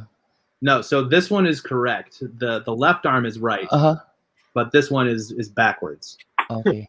He was It's asking right side, but it's if backwards. you really have two left biceps on your actual body. Or whatever. No. So if I really want to fix it, I can do some surgery. Pancheezy's in the house. He says you should look into books showcasing the villains and general costume design. In general, it's a shame they're so expensive, but very worth it. Tons of great insight on those costumes. But is it all in Japanese? Yeah. Even if it's in Japanese, like having like the costume design and stuff in the concept art is awesome. You can find some of that stuff online, and some of those guys are just wacky and insane and just super fun. So I know that we're planning on doing a lot of cool stuff with Power Rangers, and going deep on those villains is one of those goals. Circling back to that, what are your goals for Super 7? Go deep on Power Ranger villains. That's what I want to do. Is Power Rangers were you heavy into Power Rangers before the announcement? Yeah, so I was really into it as a kid because it came out like right at the perfect time for me. I was like 4 or 5 when that first show came out, and then like the movie and stuff. But to the point where like I would like practice karate moves on my cousins, and my parents had to be, you can't watch this show anymore. It's too violent. It's like making you a psychopath. He has a black belt in Rex Kwon Do. Exactly. And so I I watched it religiously wherever I could. I would stay up at night and like watch reruns and like try and sneak it in wherever possible. And so getting to work on it for Super 7 was a crazy dream come true, because there's so much cool toy history and such, you know. He used to have those the one where you flip the heads. Yes. Yeah. Yeah. And I actually have my vintage white Ranger here. Wow. His vest like cracked in half, so I had to super glue that together and like put it's held on here by like blue tack or whatever. Is that the same cousins that gave you their Ninja Turtles hand-me-downs? No, these ones were mine. I could get the toys, no problem. I just couldn't watch the show, which was bullshit. Johnny, how was it? Yeah. Yeah, Here we go. it's interesting so far. I definitely do not like the weight of this kid, and Yeah. if there's anybody out there that could like fix that, You know anyone who makes capes? Yeah. Yo. nah, but like it's so heavy because it's like just Yeah. It's all plastic. yeah. So I mean, for my purposes, like, well, I think he's gonna photograph really nicely. Like I could see that, like the paint, the sculpt is there, like the articulation is there's a lot of kind of like weird choices, I would say. How are the ankles? They're like the Mortal Kombat ones, so it's there. Just the ball joint ones. Yeah, it's there. You can get him in like he's got good pivot. He's got a toe pivot, double jointed legs. Nice. He's got the cut right here, but this like his pouches hide it, and then also below this thing. That click was audible. Was that from you? Or is that from? Yeah, it's the toy. That. And then so I think it's just weird that he's like pre-posed right here. He's kind of like Yeah. I I don't. think there's a lot of comments about that choice of the And then half. the neck and the head art. It's like a weird like. I think. So the piece with like this. Let me see, check this out. Yeah. So. Okay, so this does move on its own, but like this piece that it's attached to is, I think that's pretty weird. So from your perspective as a photographer, you think it'll do well in photos? Yeah, I think it will. I don't feel like I'm not mad about it. Like it definitely looks cool. Like like looking at it, yeah. If you really were just going to put it on your shelf, like have it displayed there, and like that's why you're buying it. Like it looks awesome, but like like I like to pose the stuff and like put it in and things like that. It's not as great as it maybe could have been for that, but I still think it's cool. I'm not mad at it. Does the cape come off? Huh? Does the cape come off? I'm pretty sure it's glued in there from what I've seen. Yeah, it looks like it's glued. It's probably not something I'm gonna figure out during Just yank it off. Already broke one thing. So let's try to keep it down. Oh, true. It's not Yeah, breaking. it doesn't have Amazon Prime. Yeah, if this thing broke, I don't know. They might just tell me to kick rocks. I got to print something over the last week and a half. I've recently got into resin printing, and it's crazy that this is the first time printing something like this, a whole figure or a statue together with all the detail, keeping all the detail with a resin printer. And this is a model donated graciously from Kyle. Can you see it? I know it's kind of hard to see because it's all black, and I bought black resin on the first day. It doesn't really show a lot of detail in photos, so I decided to take some up-close photos of it. Yeah. No, I'm just kidding. Like, I'll quit now. Yeah, man, that looks great. What's funny is original. Because it's all black, I feel like Kyle definitely thinks it's way cooler than the one. It's way cooler than That's what he's been telling me. Cooler than this fully painted one that I have here. He's jealous now because of that thing. Definitely. Do you want to trade? Why don't you talk about? I don't like it that much, but like character. Well, I want both. I don't want to give you this painted one. I want the black one too. But actually, what I was going to tell you in the pre-show or whatever is that I just bought a 3D printer myself. My buddy Rocom from Rocom Toys is selling his Elegoo Mars printer, so I'm going to take that off of his hands, and so we can collaborate and start talking about making some cool customs and accessory pieces and shit like that together. So nice. Yeah, super cool of you to send this over because we were chatting about how I wanted to switch up some my displays back here for like more display pieces, and you're like, hey, I make this stuff, and I have this line of your own characters. Mm-hmm. I'm gonna try and pull up your website real quick. Is it on your website? Yes. Yeah. So there, it's basically like in my downtime, I kind of concepted my own sort of line of statues. I called them mythical metalheads, and it just kind of takes the monsters of myth and the aesthetics of heavy metal and puts them together. It looks like you're dabbing for a second there. Yeah. Yeah. So those are the first three characters. That's Mikey the Minotaur, Medusa, and Louis, who is short for Lucifer. So I debuted them at Designer Con a little while ago because I had these paint masters made. The idea was to do a Kickstarter. Eventually, that's probably what's going to happen. It just COVID kind of fucks up everybody's life and slows down timelines and things like that. Mm-hmm. So I mean, I have them. They're ready to go. It's just got to release them at the right time. So. Oh, this is a really cool detail I didn't notice until seeing this picture. Is that this on the back of his vest here? Yeah, the same pattern, I guess, as the base that he's standing on.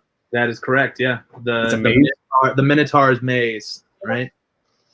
So that's very cool. You can see he's got a VIP wristband there. Yeah. Got the nail clippers out. Remember that from last time? Oh yes. Oh yeah, I got my. I tried to put like a little bit of Easter eggs throughout the whole thing. So like his hat says bullshit. On the back, one of his patches says Dairy Destroyer. I've got milk button on his vest. Says he needs a butter baron patch. I might actually add that. That's not that hard to do. This red one says Asmodeus instead of Asmodeus. Shit like that. So these are cool, man. Thank you.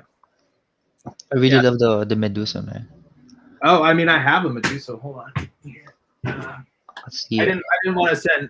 I let Kevin choose which one he wanted to print out. He said in the time. So this is the Nice. Medusa here with That's awesome, man. a base of a guy, a fan she turned into stone. Oh, nice. Sick.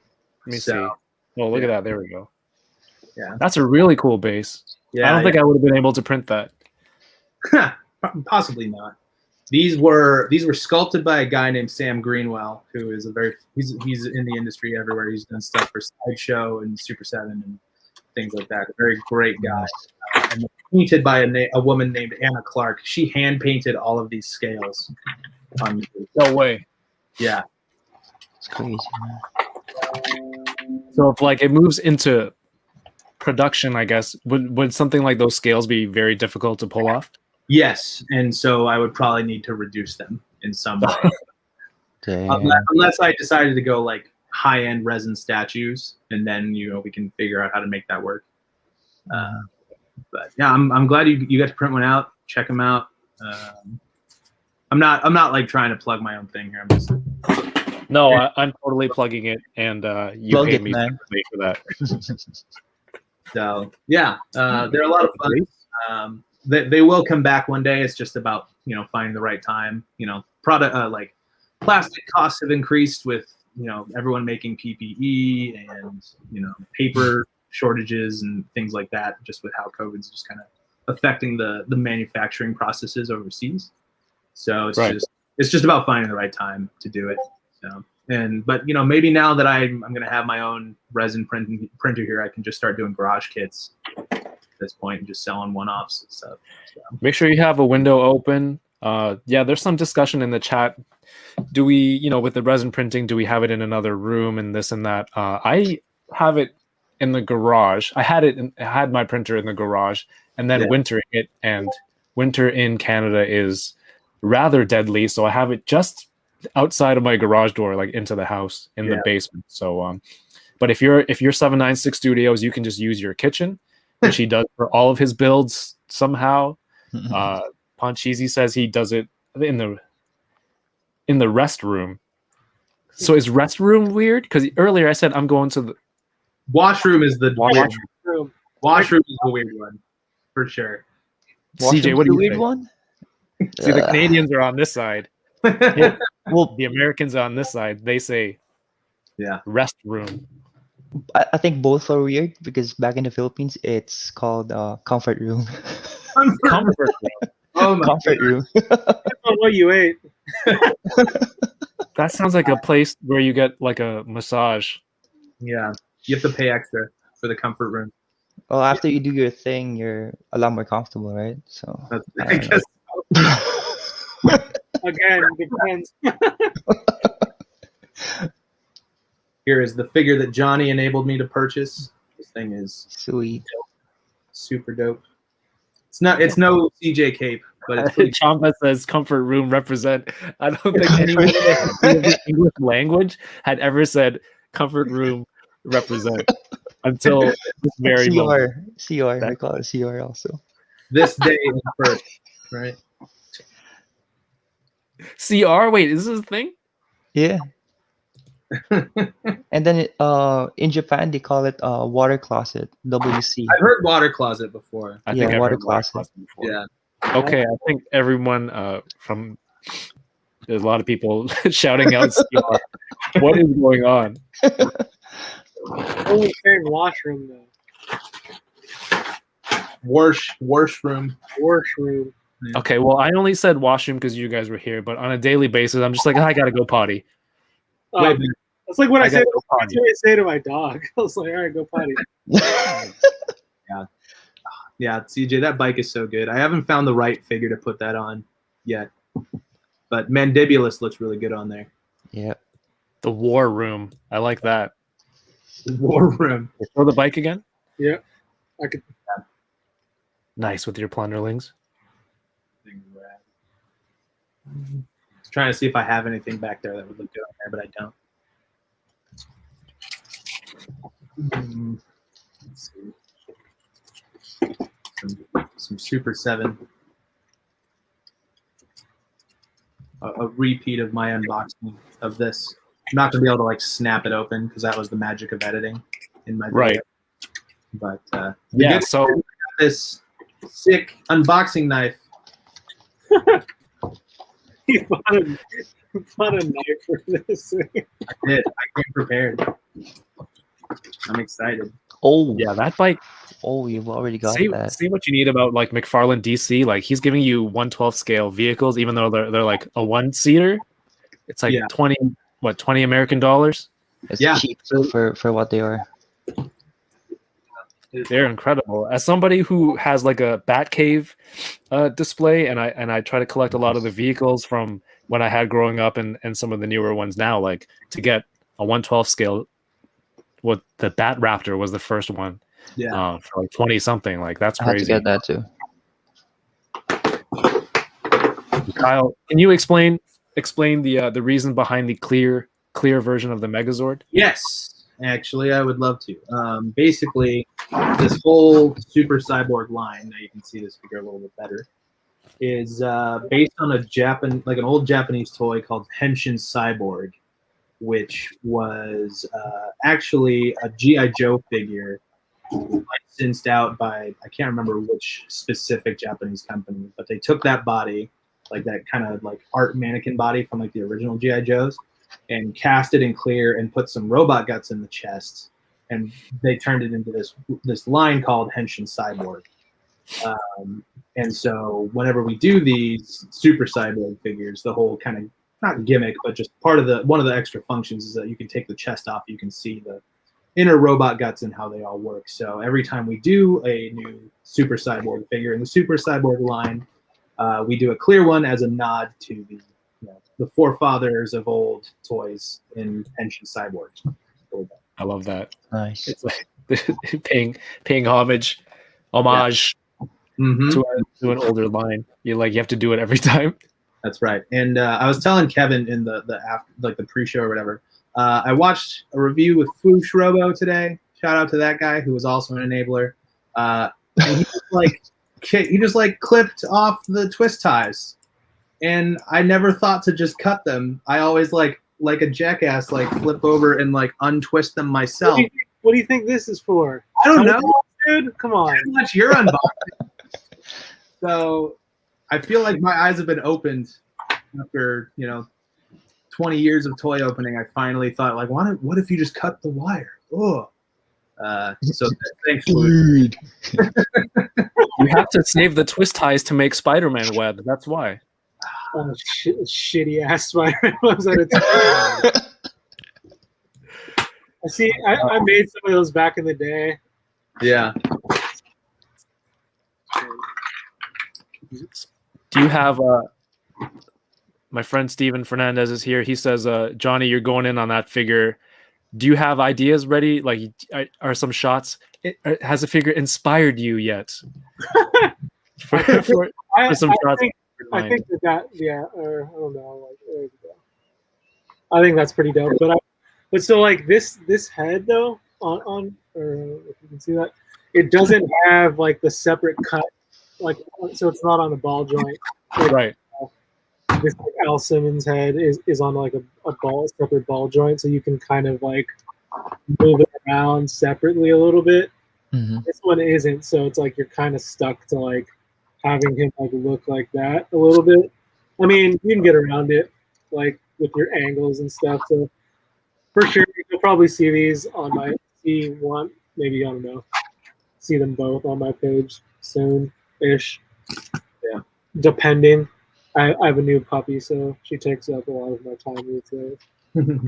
Not complaining. It's awesome. So is his torso turning his body one way, and then the head sculpt is it facing that same way, or is it? So yeah, I mean, so let me get it lined up here so I can. right? So it's weird. It's like almost if you don't want to see this line, he's almost like looking down. It's odd. Yeah, I feel like with this figure, it's like he started off with like, oh, we're gonna release this awesome Spawn statue in the scale. Yeah.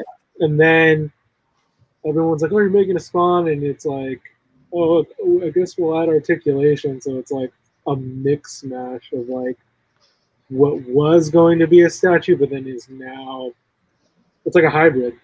It's like, do you think the success of the Mortal Kombat Spawn halfway through the development of this made him be like, oh shit, we should make it move?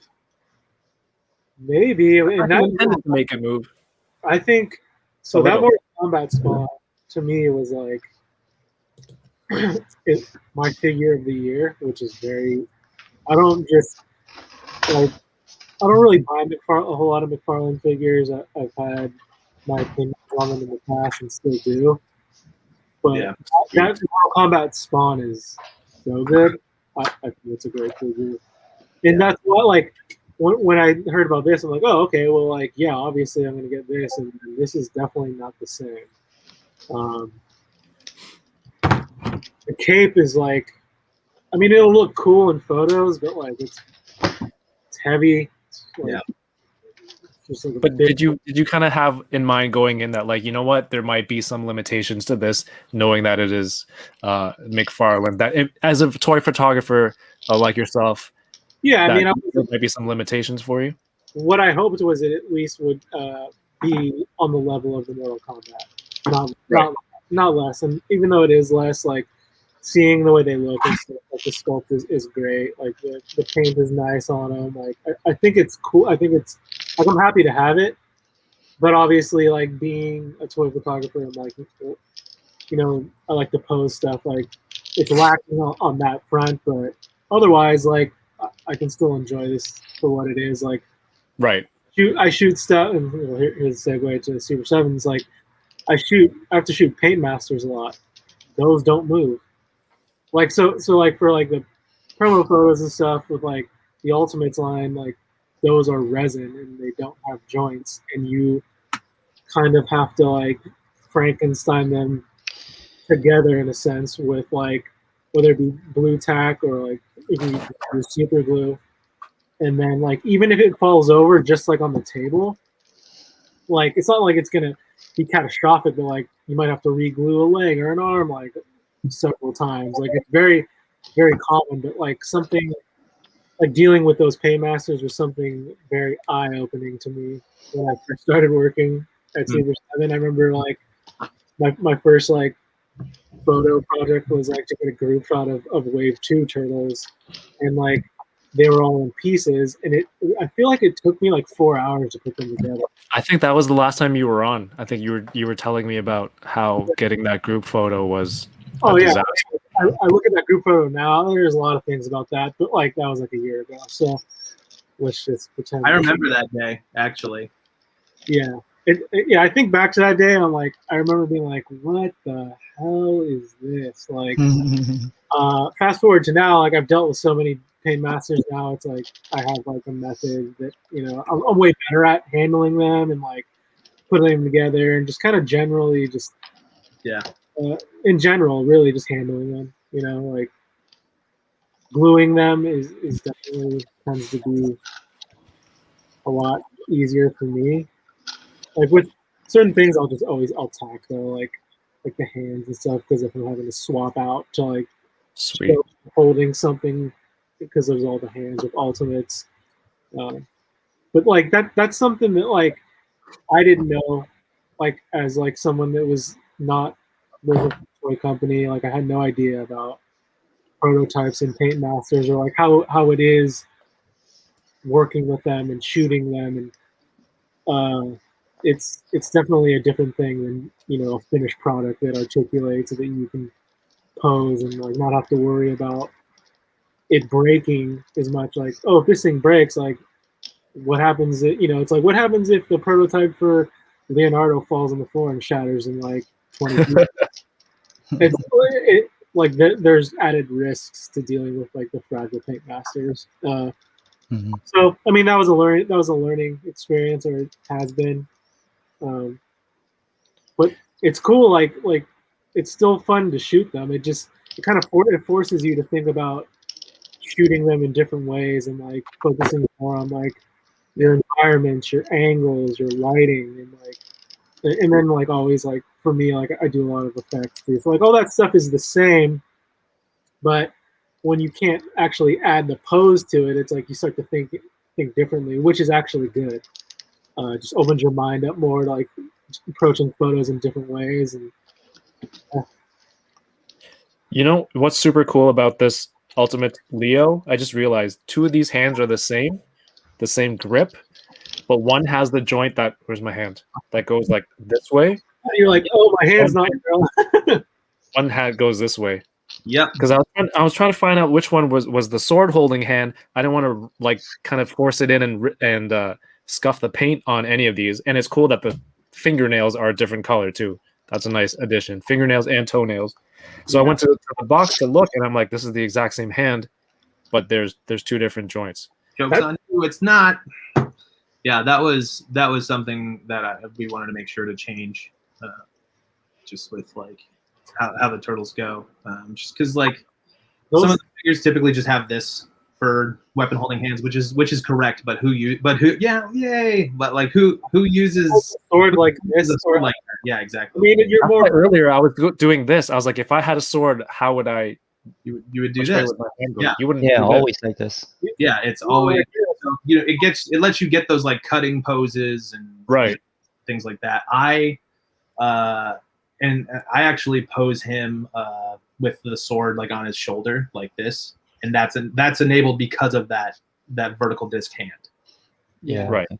So especially when you have like limited articulation on the elbows, it really helps a lot, right? Mm-hmm. Yeah, it gives you a little bit more.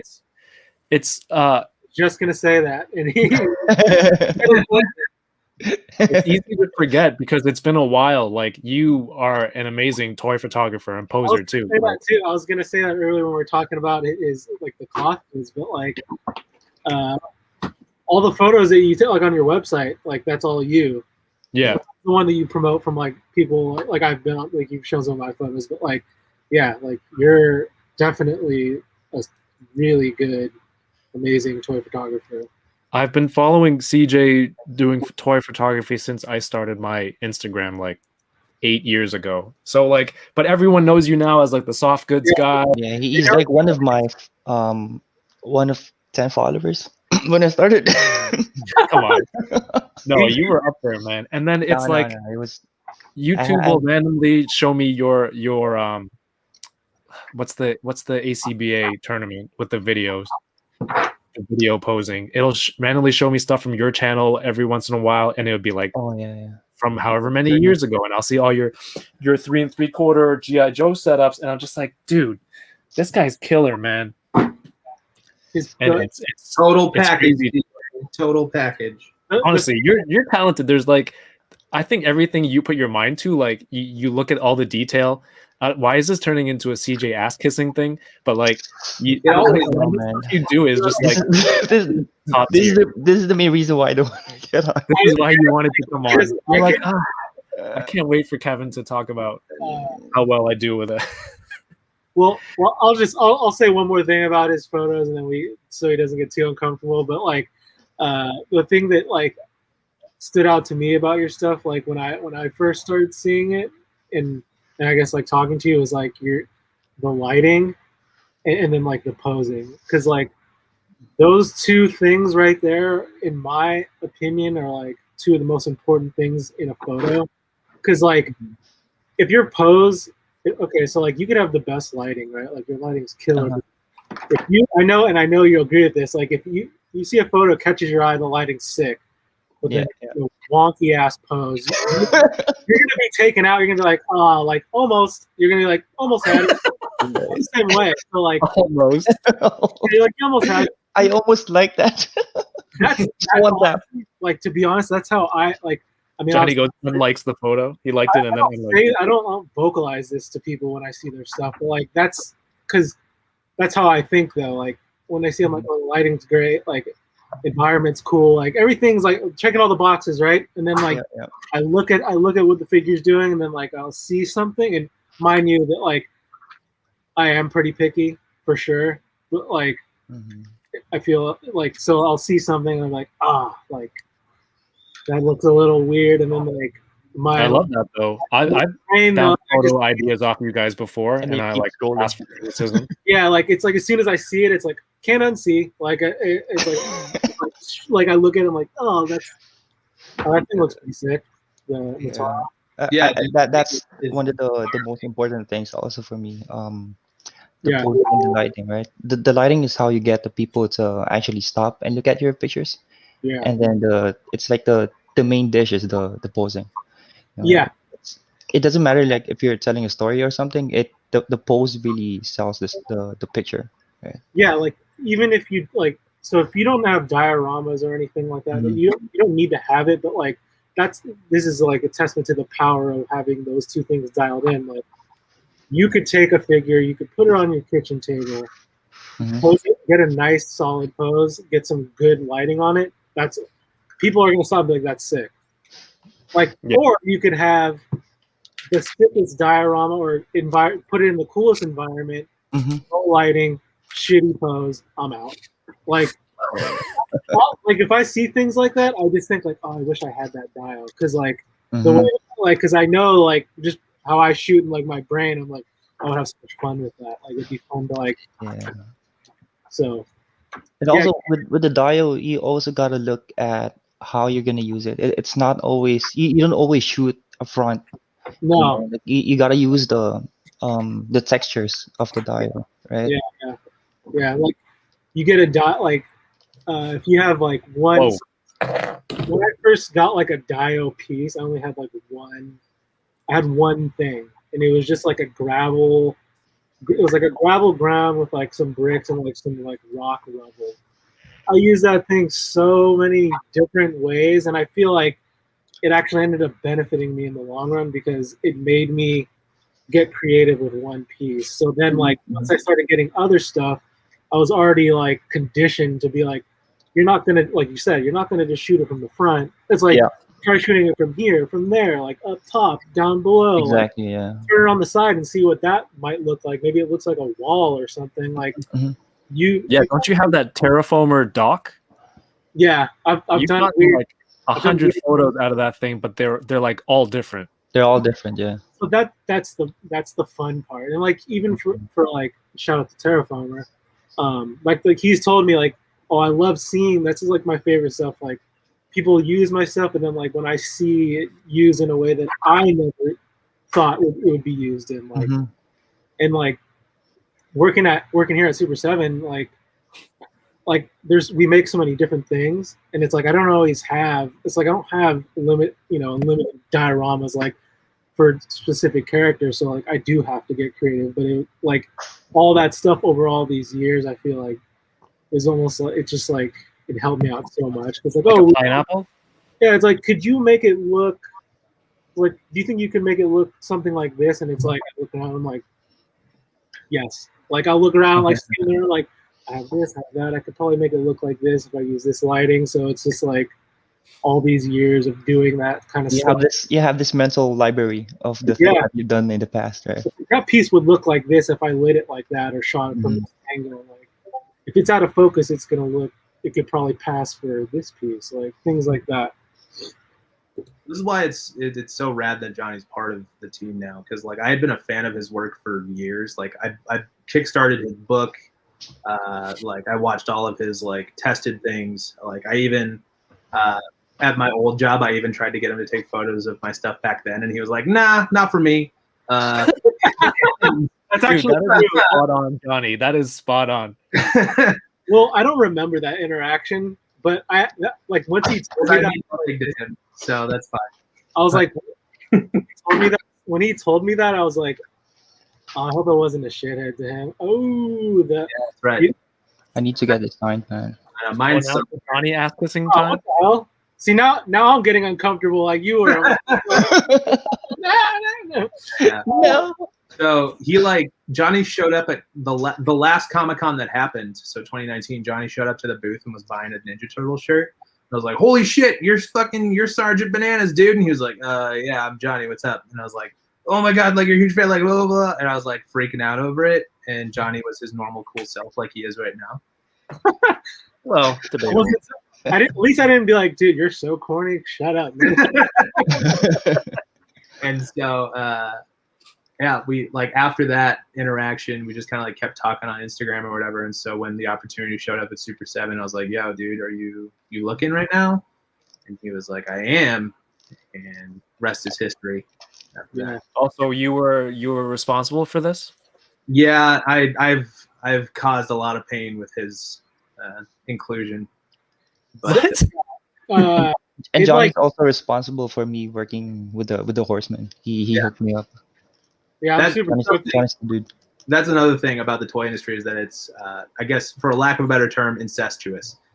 All you got to do is know somebody, you got to talk to somebody. There's a very big lack of a better term there. Yeah, probably. But you basically can get it's all about who you know and talking to people, just making the coolest shit with good people, you know. Yeah. So. And you also gotta try to behave as much as you can, like show good behavior in social media, because you never know who's watching, right? Exactly. That could be a resume right there. Yeah. Oh, seriously. Unfortunately, I don't have any marketable skill. I'll be like, Kyle, man, you already hooked everyone here up. It's like, Kevin, you can't do anything. I was like, all right, fine. I'll bet we could find something, you know, the toilet or whatever. So cool. Someone to be a wise ass. I don't think that is going on my. That's the only thing I got going for me. So, but yo, yeah, Motaro there. A lot of people. Yeah, this is posed like that, and it stands up, and it's balanced like that. Okay. Yeah, it balances like this. You can kind of see it. He's on the tail a little bit. It comes with the skeleton too. That skeleton is an accessory, which is what's ridiculous about that. Is the skeleton posable like the regular one, or is it storm skeletons from? Yeah, those are like some of my top 10 from last year. They're amazing. Whatever, you know. Those skeletons filled the void that the Reveltech skeletons left. Because remember, like for like a long, actually, look at that. Right there, the pilot suit. CJ, there you go. Jeez, like that pilot suit is awesome. And so like, this is how. Sorry, CJ, but I'll have to like. I'm warning you right now. But, he's like, send me a picture of that skeleton, and then based off of the photo, he tailored this suit to him perfectly, which is that. I always tell people that, like, when I show them this, I have to say that. Wait, you didn't measure it? That's enough. No. Here's another piece of it. How do you eyeball something from a picture? There wasn't like a banana for scale or anything. You just like what was your photo? I think he had the Jin figure for scale. Yeah, so I had that also. Yeah, so he compared it to that, and then it was just like, okay, like, dude, this thing, yeah. Even so, that's some like beautiful mind shit, dude. CJ, you're next level. If you're uncomfortable with all the comments or the compliments, every time someone says something nice about you, I will talk about a situation where in Call of Duty you messed up. In a way, just to balance it out. Like, Ronnie's like, "Hey man, you made this from eyeballing. You made the suit," and then it'd be like, "Oh, you remember that time the helicopter fell on you and you died?" just to balance it out. There's going to be some good clips. We have some good clips of gameplay. I should. Oh, you have. I have the helicopter one. I think I sent it to you. I have yours too from the other day. He's like, "Oh no!" He's like, "I'm out." He's gonna pull a Johnny and go, "I'm out." First the video, then anyway. CJ, do you ever like get the itch to get back and take pictures? Because one of the things I've learned from your photos is you found this angle to make the toy look like I'm a regular person looking at another person, like from that perspective. And that's something that I've always tried to like remember. It's like, hey, like you can try different angles, but to make a toy look like an actual person, like there's you always hit this right angle. So do you ever you ever get the itch to go back? Is there any toy that you've gotten recently that you're just like, man, I have an idea for this? Every day, Inspiration, man. like Johnny does. I kind of want to, but every time I think about it, like let's say I'm working on one picture, it Yeah. takes me like 2 hours to like minimum, right? Just to get everything right. Because whenever I take pictures, it I would look at it for a few minutes, and then I'm not satisfied. I gotta reshoot until I get it right.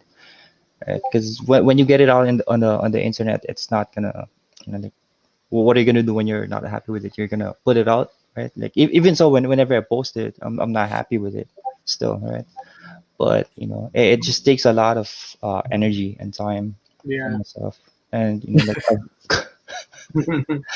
it's kind of stressful at times. But when you see the feedback, it's Feels it's good. really nice, right? Like people keep saying that it's not about the likes, but it kind of is too, right? Yeah. Kind of is too, but Yeah. for me the most important is the interactions, the comments, stuff like that, right? Yeah.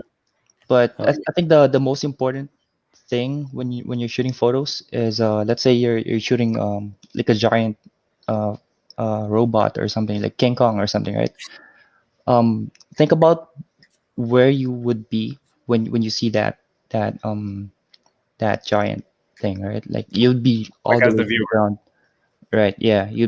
you'd be all the way on the ground, right? So you gotta put yourself in that point of view just to make it a lot more believable, because some pictures of Godzilla or something, like I always see it on their eye level, and that's not always the case when you're looking at, say, humongous figures, right?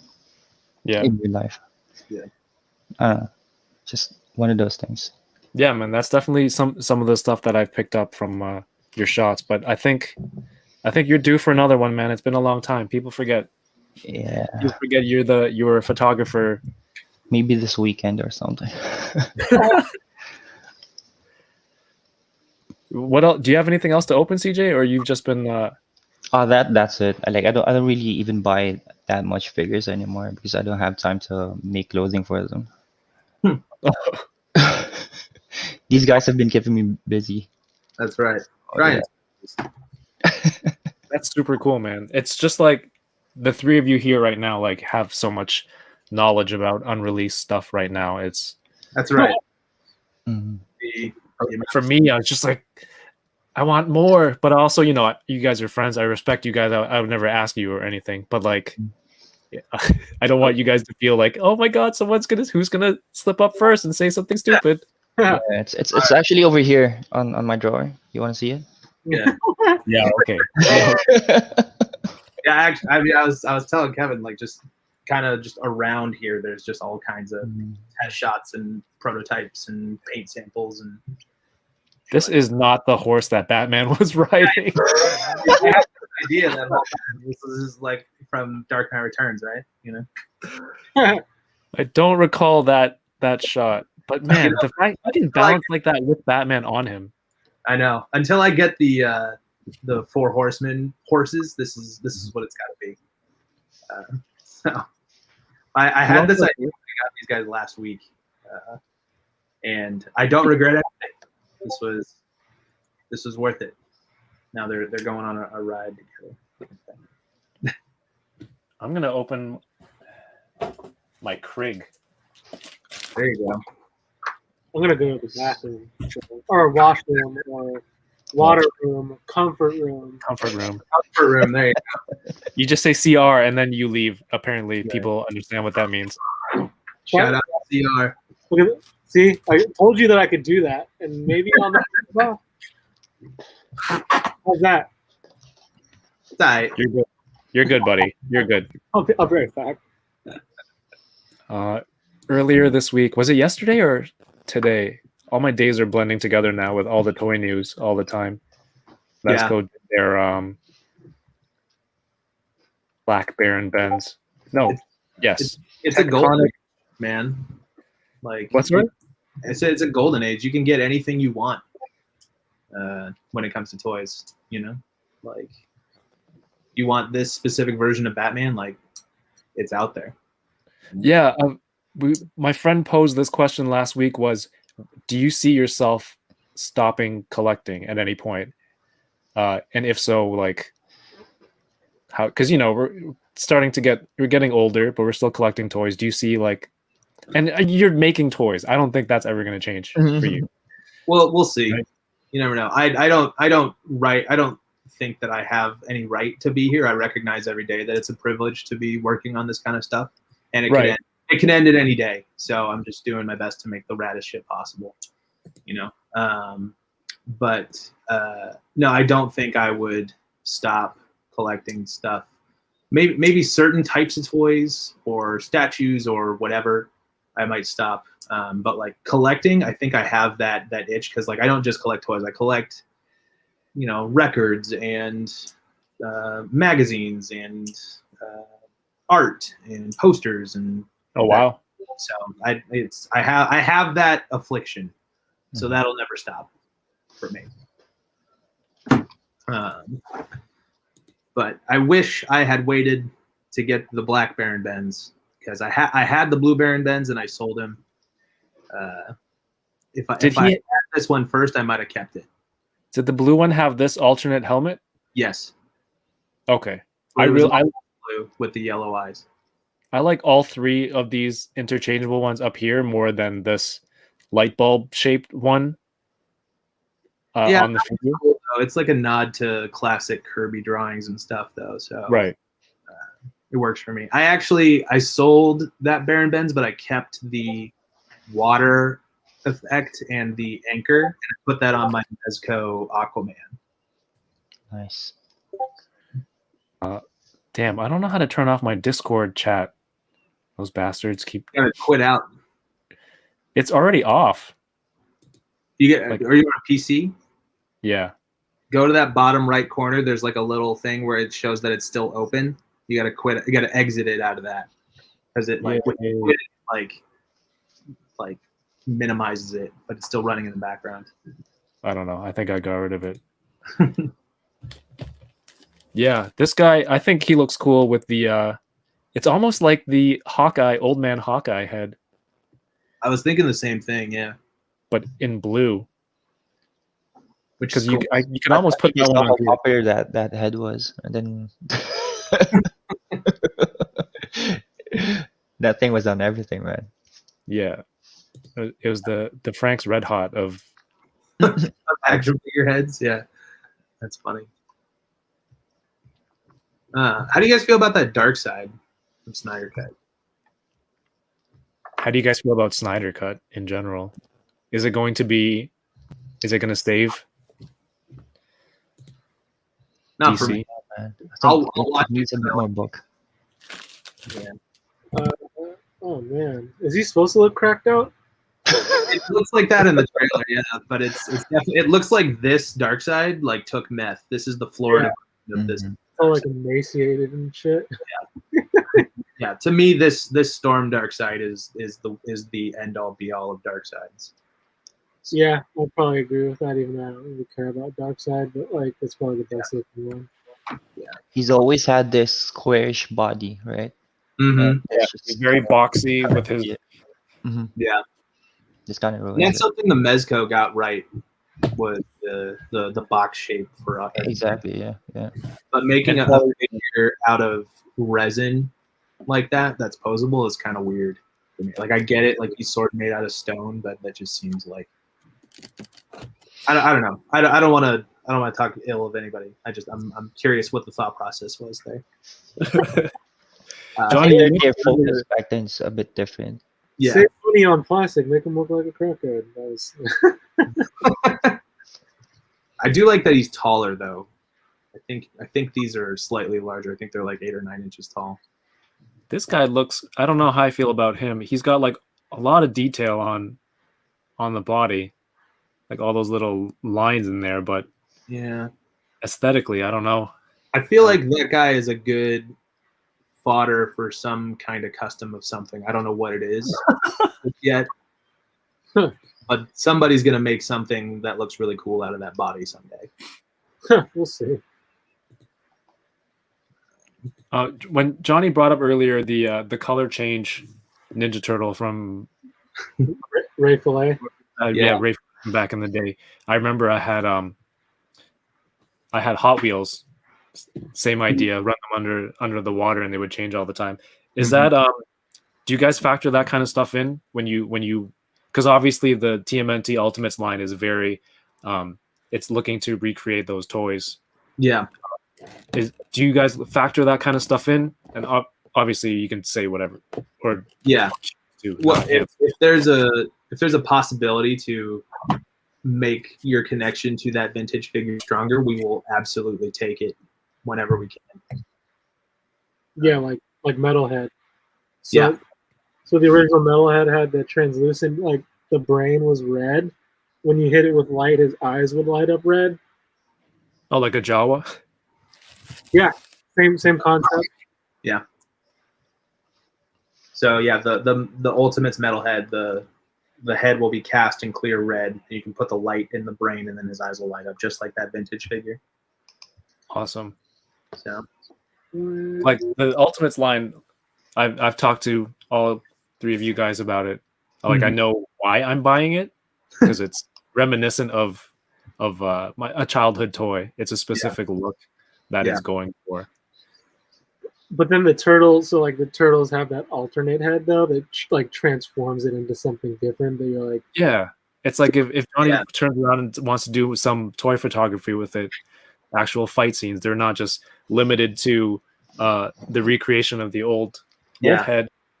Old head sounds weird, but like you got the angry face. Raph has an angry face. Yeah, I love that. Those heads are the way to go.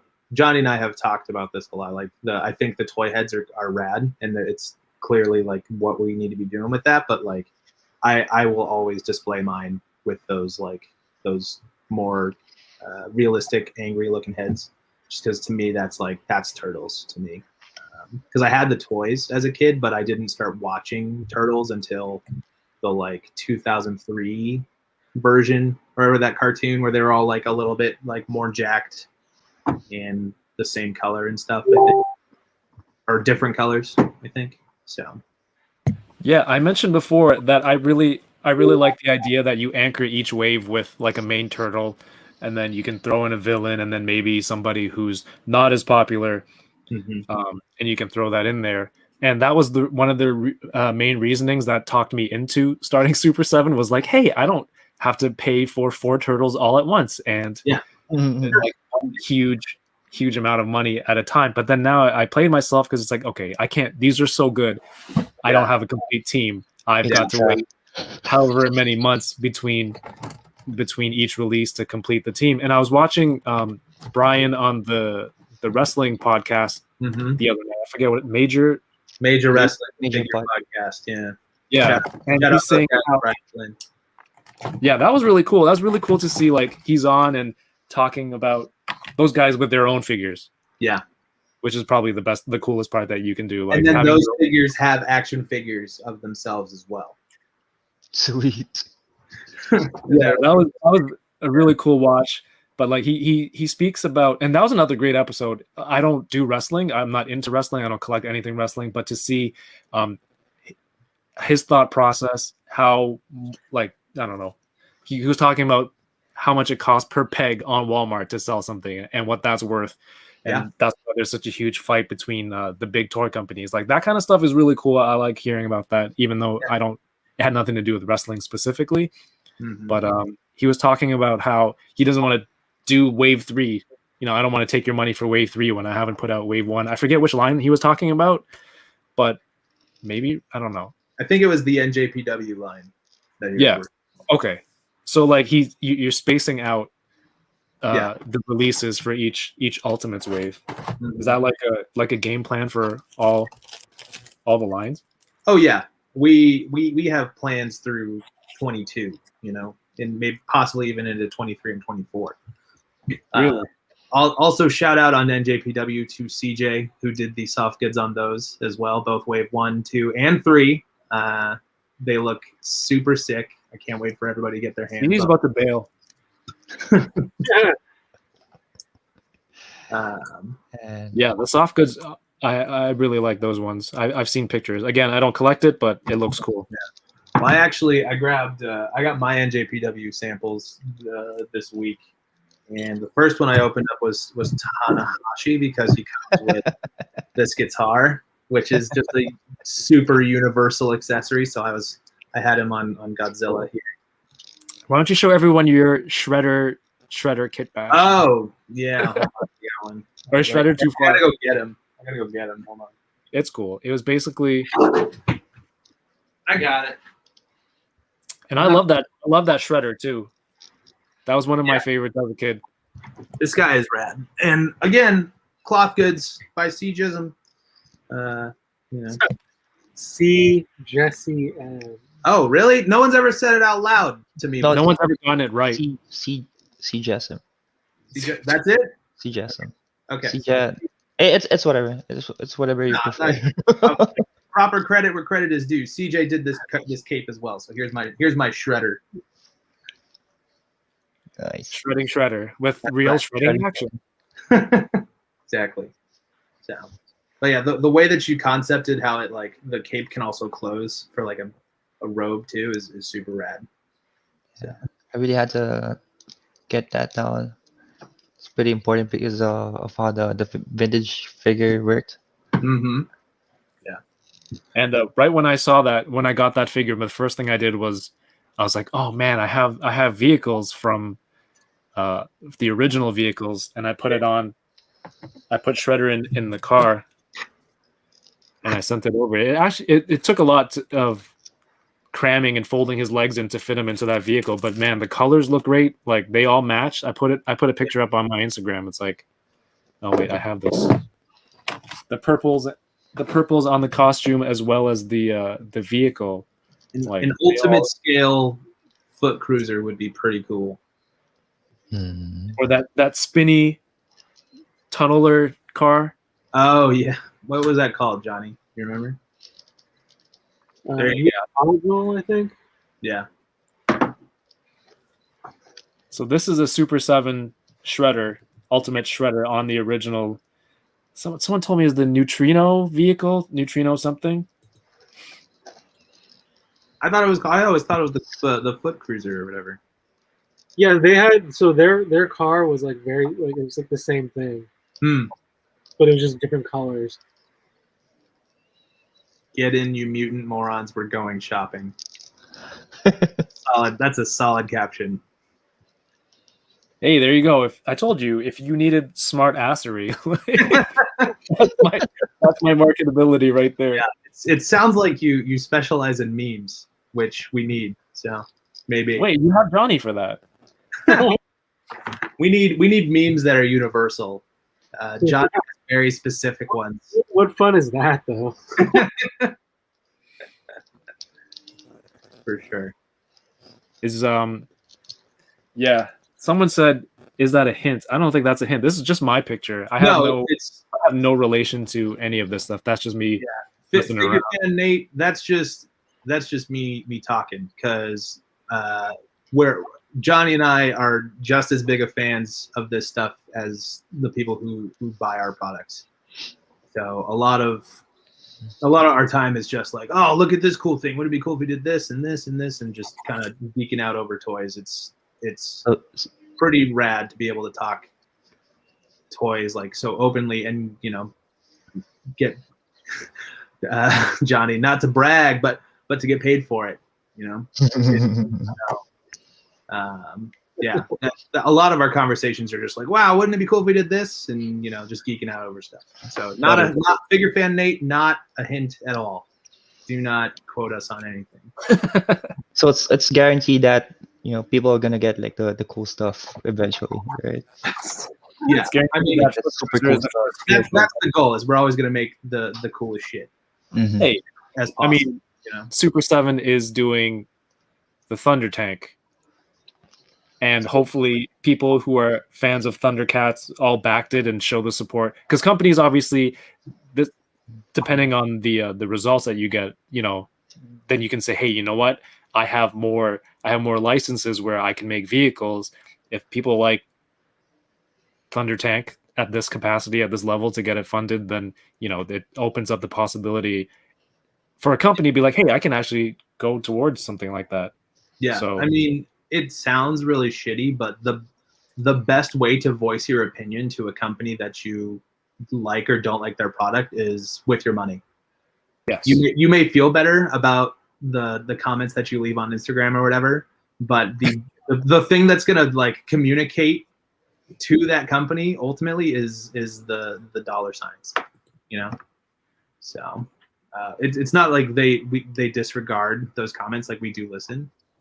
Right. We change stuff. We send out, like I was saying earlier, we send out those replacement packs and so on and so forth. But like, yeah, for something as big as a Thunder tank, like, you need to show your support by backing it ultimately, because there have been projects in the past where it's like people are like, oh my god, that's so rad, and then they sit on the peg, like, this would have been a better JPEG than an action figure, Sorry, Kyle, just hold that thought. I think Johnny, I've kept him longer than I had expected him to be here. I think he needs something. He asked me, should I just go? And that would have been a very Johnny thing to actually just leave without saying anything. But dude, man, thanks for coming back. Yeah, man. It was fun, and yeah, it was cool to have CJ pop in. Yeah, surprise guest. Nice to see you, man. But yeah, if you gotta go, you know what? Thank you for the time that you did you open everything? I did. Oh, yeah, actually, no. You put in a lot of work. You got through all the Spawn stuff. Yeah. It wasn't as bad as I thought it was going to be opening. Well, the whole point is it's like easy open, easy reseal, right? It's like collector friendly or whatever they call them. Yeah, it was easy to That's good. But yeah, man, thank you so much. Yeah, thanks for having me on, and it was fun to talk to you guys. Yeah, man. You need to plug your stuff. Everyone knows Sergeant Bananas on Instagram. Not everybody, because clearly I'd have a lot more followers. Yeah, if you want to find me on social media, it's Sergeant Bananas, and that's Frames Per Second is out now on Amazon and on Big Bad Toy Store as well. Oh yeah. Oh yeah. Find booked retailers everywhere. I'mTheBest.com. This is definitely not corny.com. Frogking.com. Frogking.com. That saving the best for last. You know you have to buy all these domains now, right? Huh? You have to buy all these domains now. I guarantee those are all taken. Especially the Frog King one. Thank you very much for hopping on and sharing your toys with everyone. Yeah, man. And go have fun with your new pup, man. That's right. Say hi to Wiley. I will. I'll see you at work tomorrow. Yeah, yeah. All right. Later. Later, See man. ya. Yeah, man. He's like, should I just go? Should I just? Well, at least he asked, because every other situation he would have just ghosted, just gone. Oh, this is one of the things I was most excited about. The with energy this. effect, yeah. That thing was cool. Does it slide into? It should slide into the this. Oh, there we go. Power scythe or whatever it is. Yeah. Oh, so you know all the names. Here it is. I don't. I think Darius said it in his reviews or whatever. I text with John over at Mezco, but I don't know enough about his shit. So. Plasti Adito says, I hope Super 7 shows some Silverhawks. Man, Silverhawks are some toys that I have from my childhood. I don't have that much attachment to it. I don't even really recall the property itself, but I have the giant ship. Oh yeah. Compartments. I've got the guy with the cowboy hat, which I recently learned his name was Bluegrass. Like, I didn't even know the names of the characters. Oh, this guy's cool. Okay, look, the stock comes out. Oh, that's cool. That's something Mezco does really well, is making their 112 weapons feel like weapons. Like, if it's a shotgun, it'll slide, or you can pull the. Yeah, I remember the grenade launchers on Punisher. They actually opened up, and you can slot the grenades inside. So this will increase your mobility and strafe speed, CJ. And it'll reduce aim down sight time. Yeah. But Did you pick up that Baker's Dozen from them or whatever? Just like the generic black weapons pack or whatever. Yeah. That thing's Yeah, awesome. it's really good. Like since the Punisher set, all like the mags that go in, you see the detail with the bullets inside, all the silencers and the muzzle flares that come out. Those are always cool.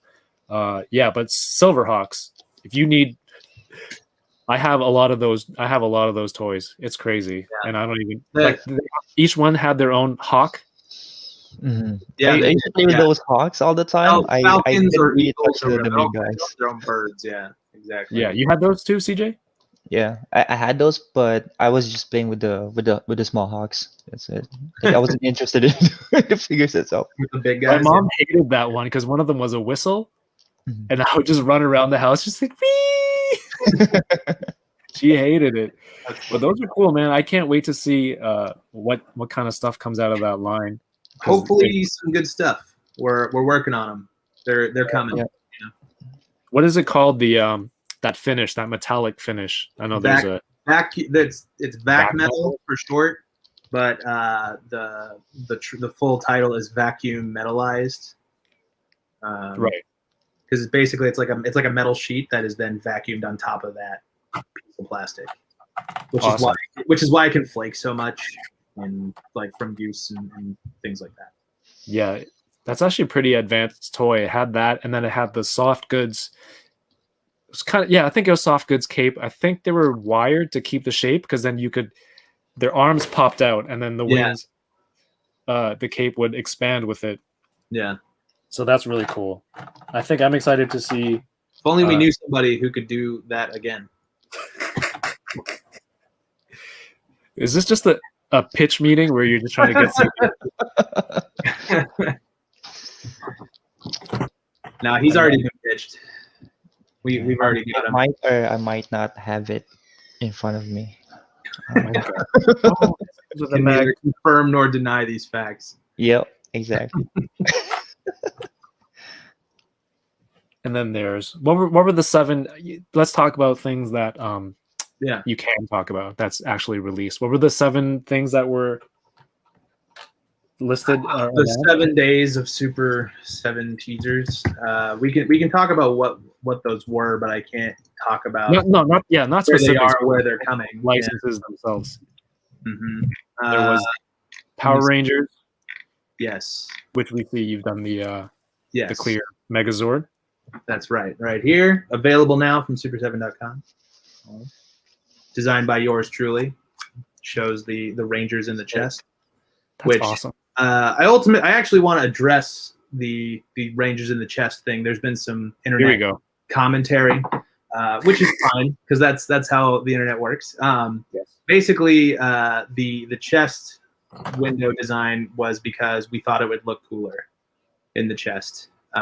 There was a lot of evidence that put it in the head, but then there was also lots of toy designs from other companies and so on and so forth that had it in the chest as well.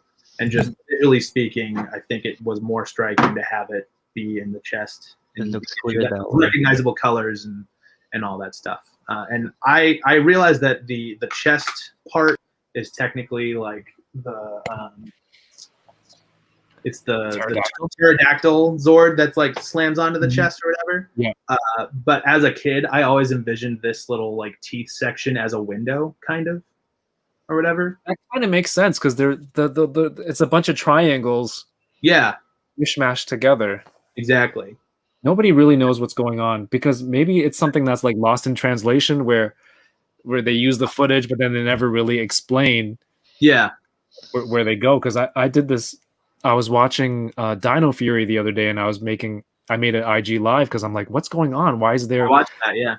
Why is there a Zord and then there's a robot shaped guy, and then the Power Ranger goes into that guy into the Zord? Like it didn't make sense. And then from what I heard from some people, it's just like, I think Darius was telling me that the robot part, like he's where the key is sentient, and but they don't really explain that. Or they don't really use that aspect of it in the American version. So they're just like, he's like, I don't think you're supposed to really look that hard into why that works, Kevin. Just enjoy the show. I'm like, okay, my bad.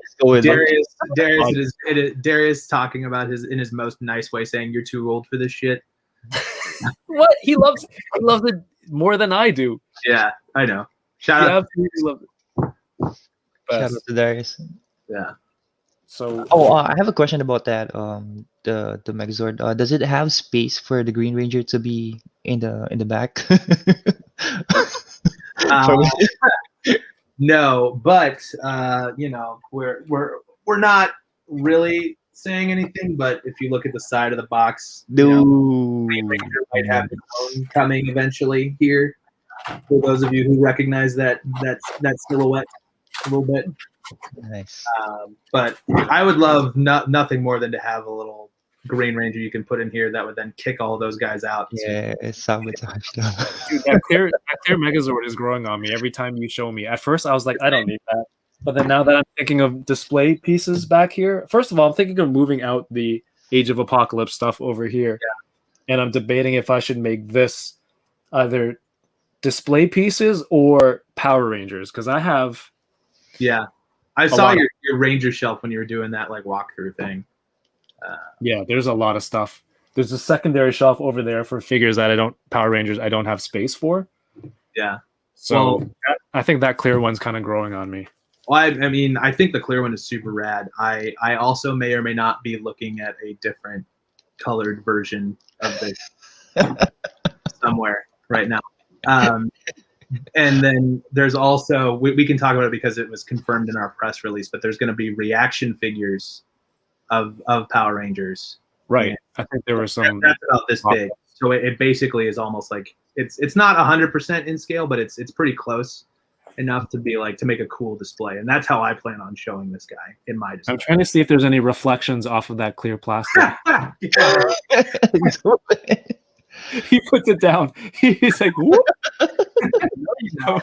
No, I mean, even if you tried, it's the reflection is you. The secret ingredient was you. Any mirrors? You collect a lot of stuff. Do you collect mirrors? Maybe you can show some. No.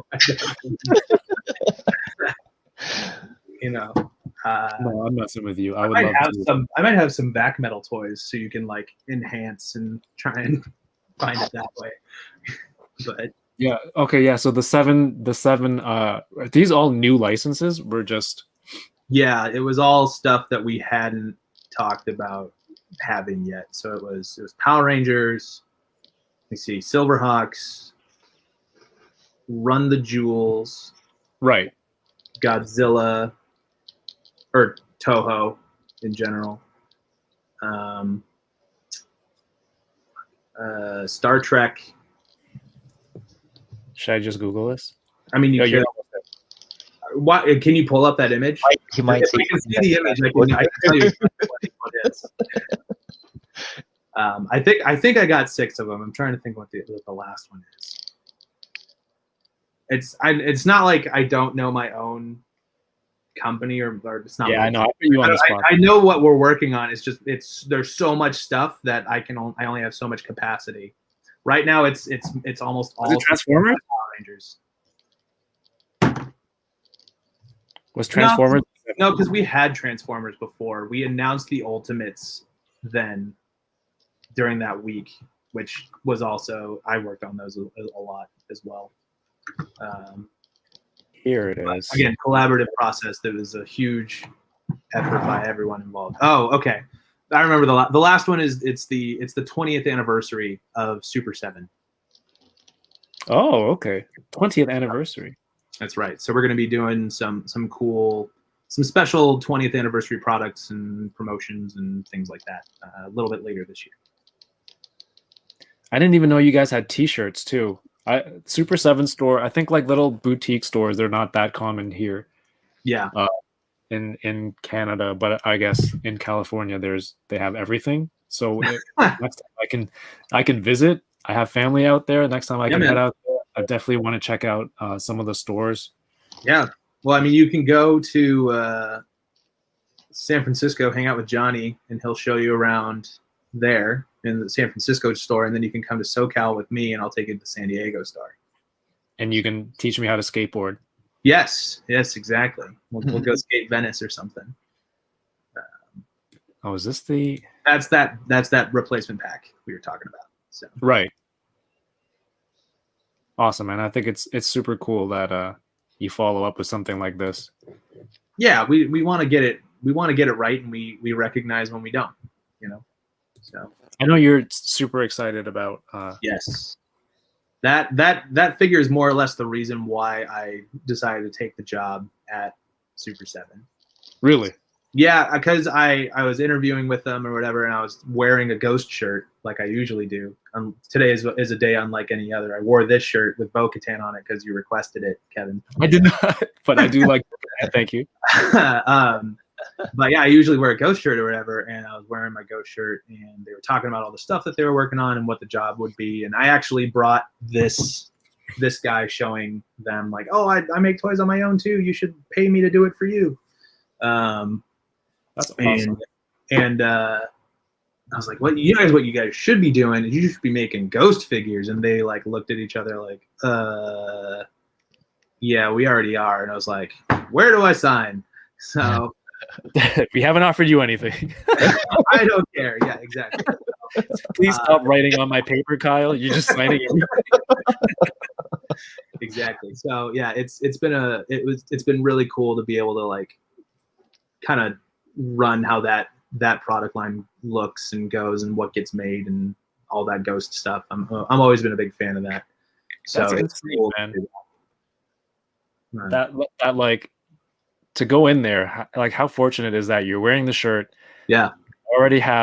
They already have something in the works, and they're just like, okay, well, this guy seems like the guy to do it. Yeah, and that was the thing. I think I ultimately got the job just because I was real. I obviously can do the work. Well, some people might argue otherwise, but I think I can do the work.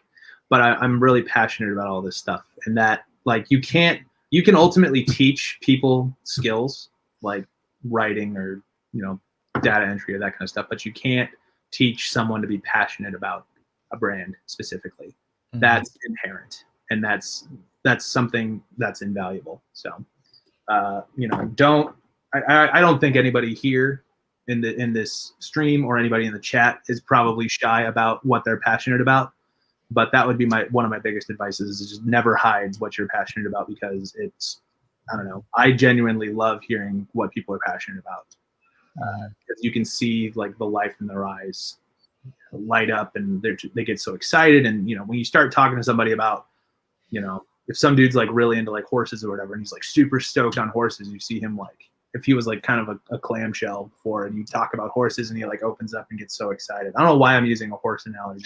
Yeah, that was a very weird. Okay, but it's okay. Roll with it. We're rolling with it. Keep going. Yeah, but it's just like, don't ever be afraid or shy away from what you're passionate about, because you never know where it might lead you. Yeah, man. If you're a horse guy, definitely this is the talk right. About horses, yeah. And of course, there's a lot of nice detail on some of these soft goods. The soft goods by a certain someone who might or may not be here right now. Look at this detail, man. There's like little really.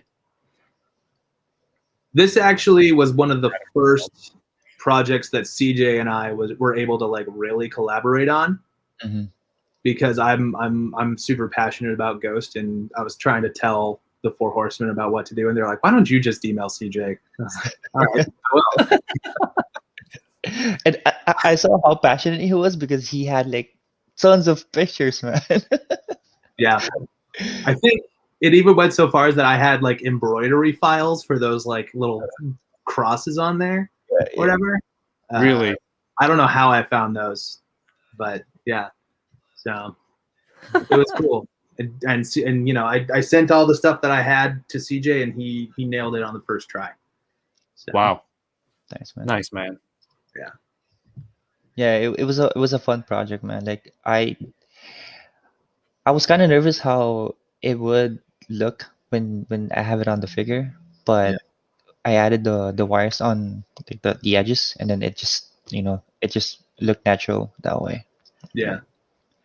Yeah, and the good news about it is that like it looks good when you have like the arms up and stuff, but like he doesn't obviously have his arms up all the time. I have a test shot somewhere here, and so if you put the arms down, you can then also work with the wires to make it look like it's flowing down naturally, which Yeah. is so cool. And only CJ would have thought of that, which is why I'm glad that he was doing stuff.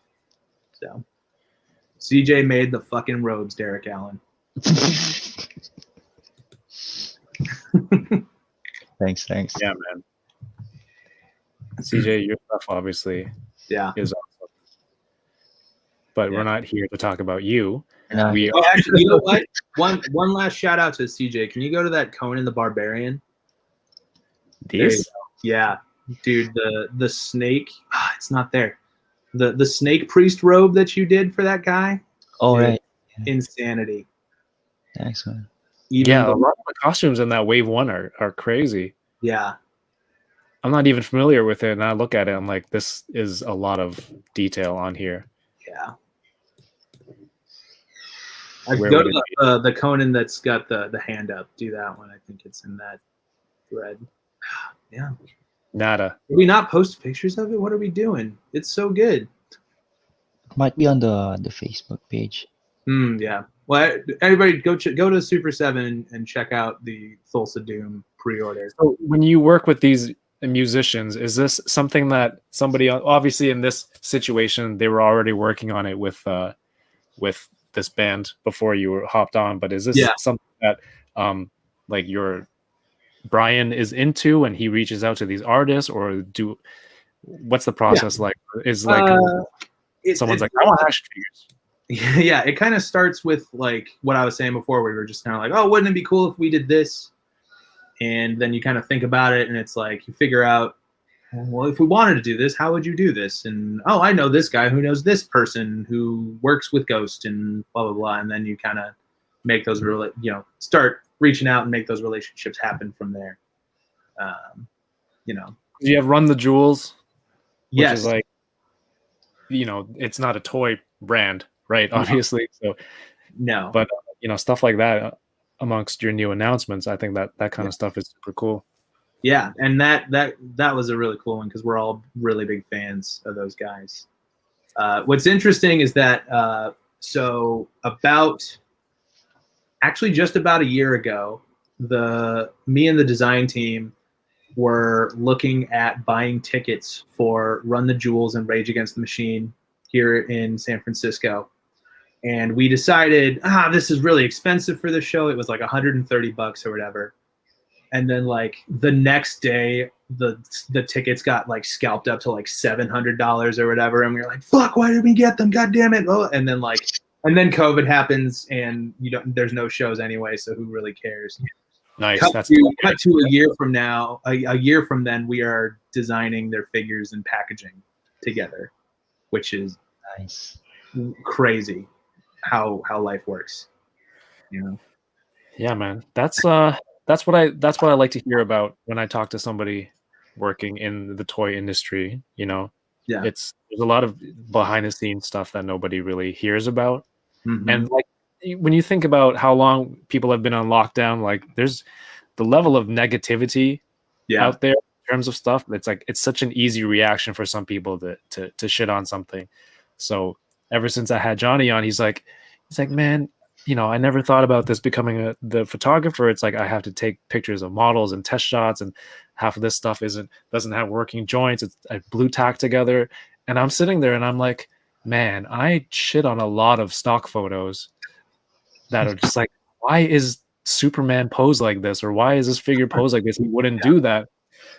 And then now, after speaking with him about that, I'm a little more like, and like he said too, I kind of hold the negativity or the comments or just criticizing that kind of stuff here and there, just to be like, oh, you know what, maybe this is because of this that happened behind the scenes that you don't know about, or like you said, maybe he only had an hour or something he had to spend his work.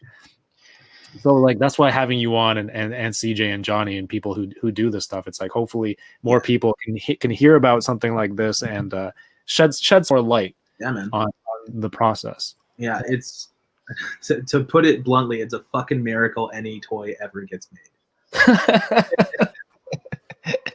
Really? So grateful. I mean, you obviously want to do a good job, but yeah, there's a lot of logistics and hard work, hundreds of people, thousands of hours to make one action figure, Right. Especially when you have production and stuff, I'm assuming overseas. Yeah, exactly. And so it's like, this Ming the Merciless thing, this bicep that's backwards, like, it doesn't bug me that much. Like, I get it. It's the same paint color. It looks the same. It almost looks the same on both sides. If you're not super familiar with human anatomy and you're in a production line and you're trying to shove them together as fast as possible to get them out the door, like, yeah, I can see how this gets mixed up. Right. Not a big deal, But, I guess that's part of the benefit that working in the toy industry gives me is what we call perspective. And for the most part, I think people should just really wait until they get the toys in their hands. Yes. Because a lot of times, like, you can't really trust the pictures unless it was Darius or Sergeant Bananas shooting it. Or CJ, yeah, or Kevin, yeah.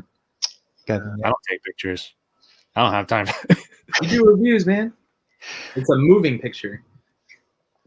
Oh man, yeah. I'm halfway through a review. Thanks for reminding me. I gotta go finish that at some point. But man, we've been running for like a while now. You want to wrap it up to like yeah, we'll do it up at like a solid 3 hours. I have not opened up that Boba Fett yet. Stan. Yeah, I really want to see that.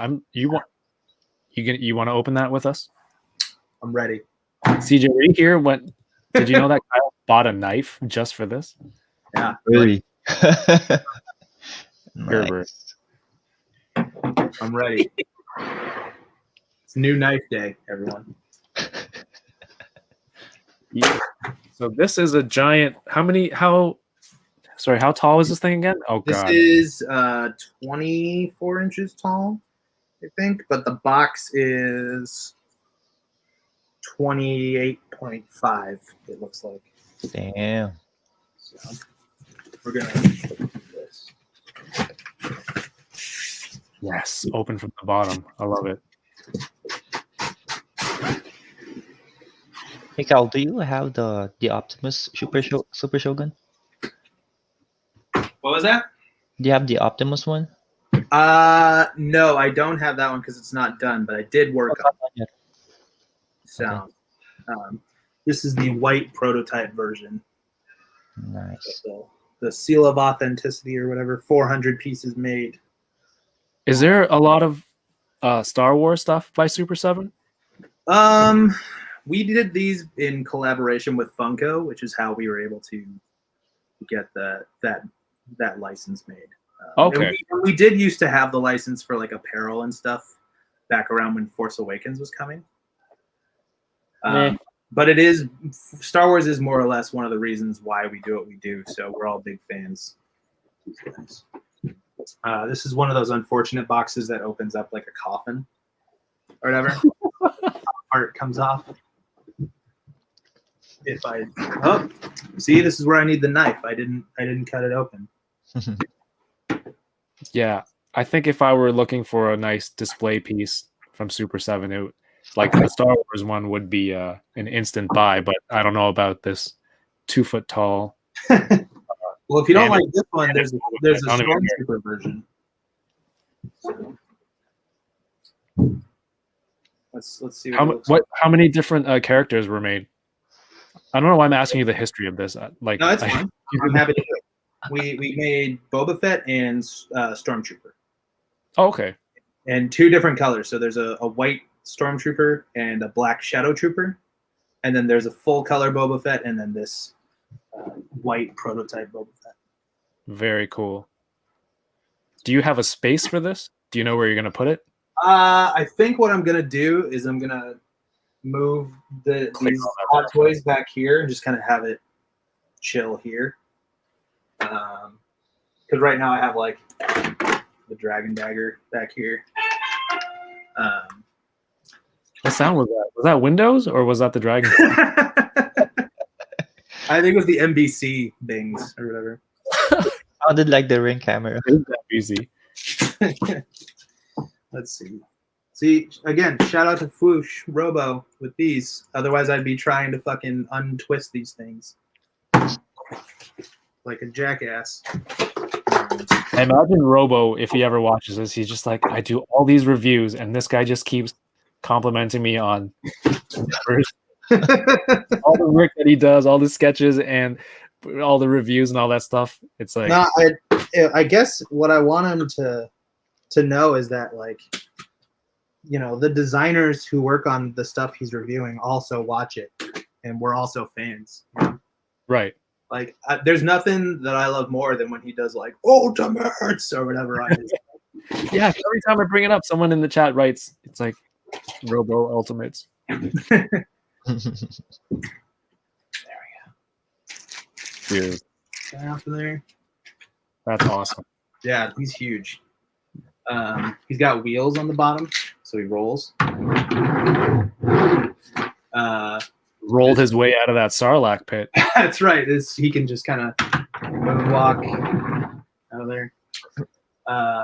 Working rangefinder, right? Nice. My favorite part is he's got the J hook for his rocket Nice. that he fires here as well. So this is a big deal for me because I've been waiting for this guy forever. I've had him for like 2 weeks and I couldn't unbox him. So You absolutely could have, but I appreciate you. I know. But, So cool. That's awesome. totally works. So, and then he also comes with typically the Shogun Warrior figures that these are based off of would come with like a rocket firing fist, and the Optimus Prime Shogun that CJ was talking about will have a rocket firing fist. We just saw the test shots the other day. It's looking rad.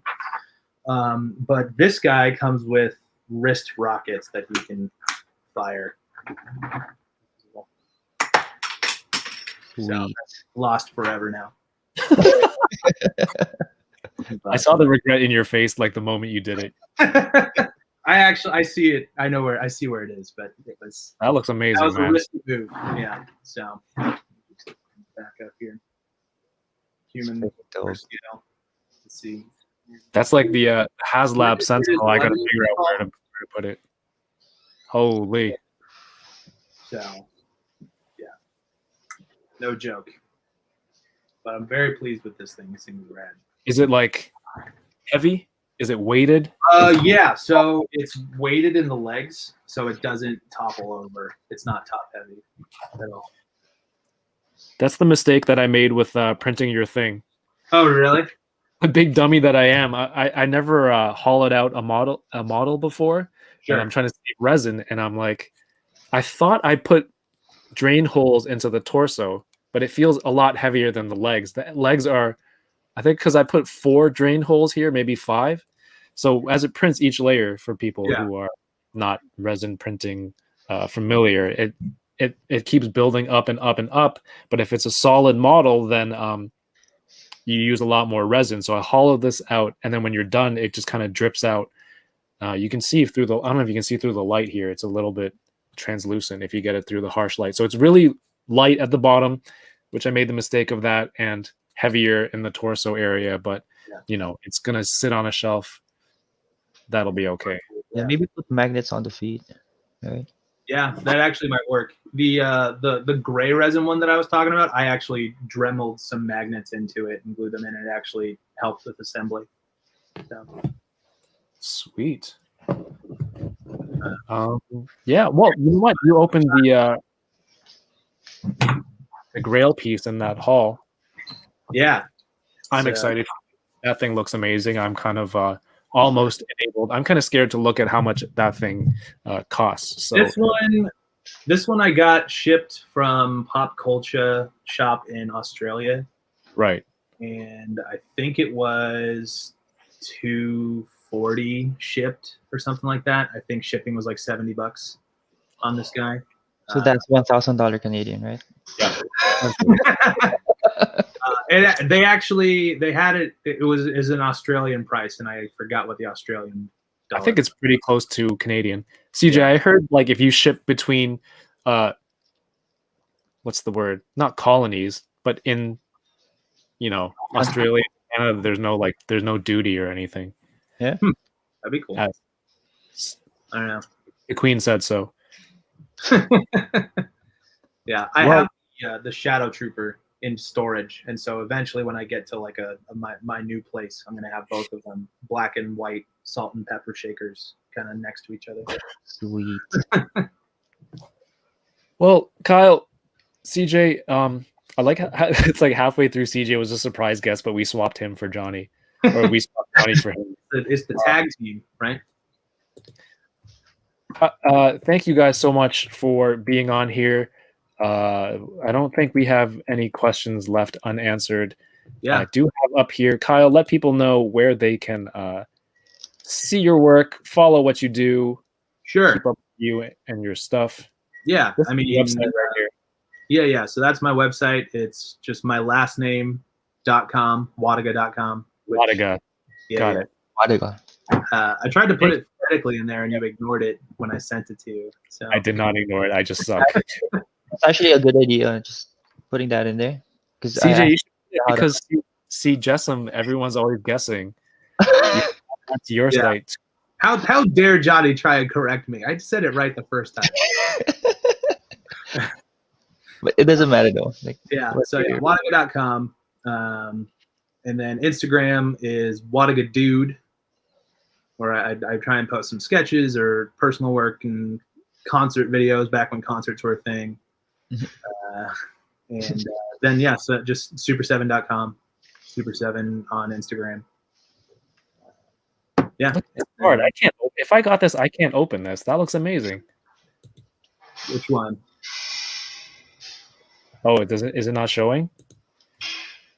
I'm on another screen. Oh, I clicked on Instagram to show people your Instagram, but it is this. Yeah. So that's the Green Ranger.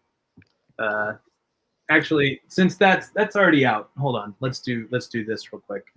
Whoa. So we talked about this guy, the Megazord. So this is the Green Ranger in scale to that Megazord. This is how I will be displaying them. Is that with the Dragon Dagger and Sword of Darkness? Yeah. Sword of Darkness. Yep.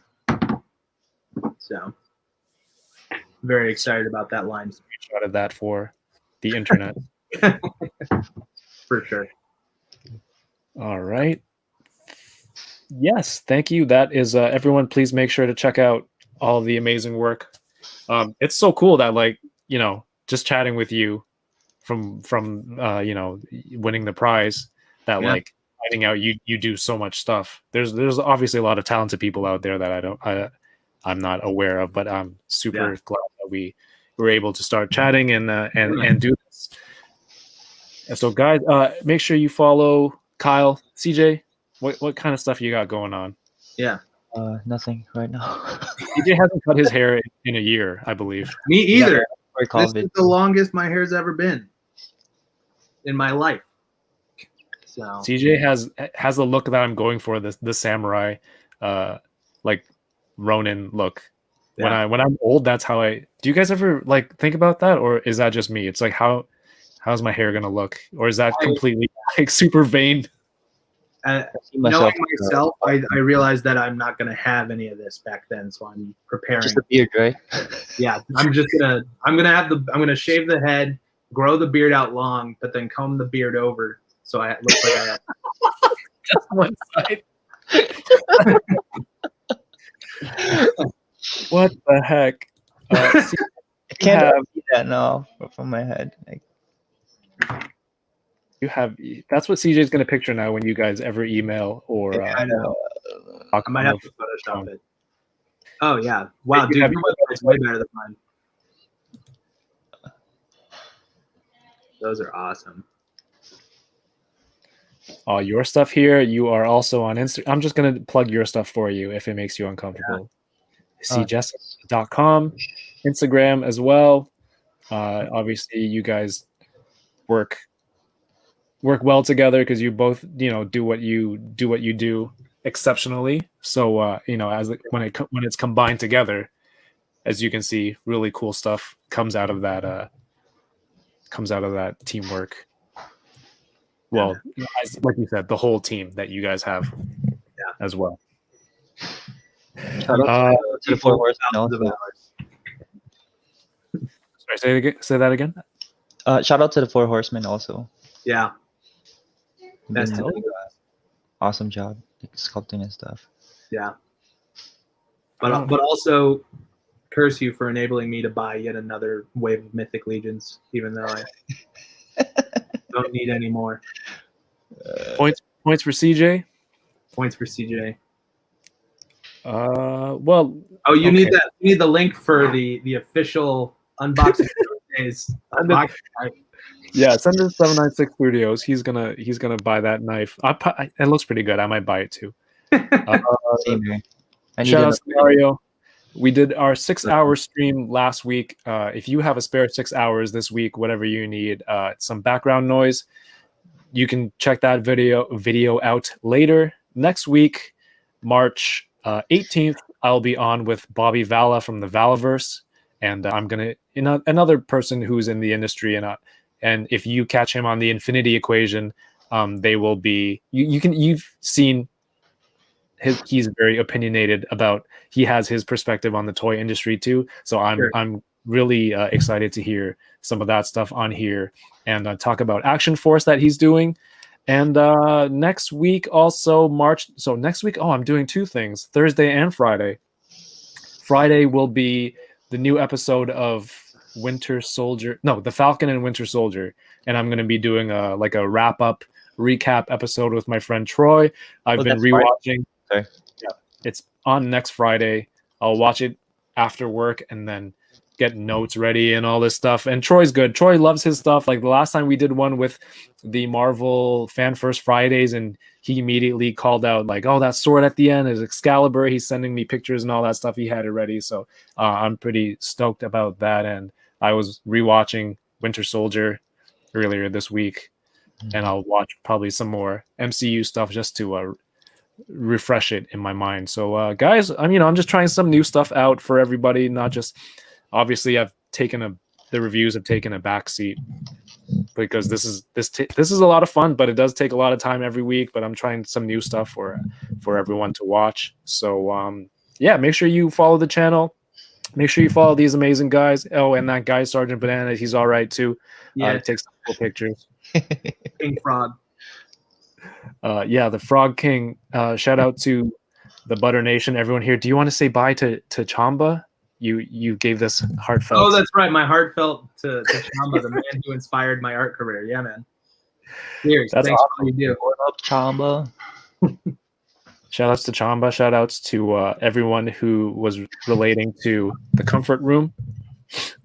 Shout out Comfort Room. I was just checking the comments.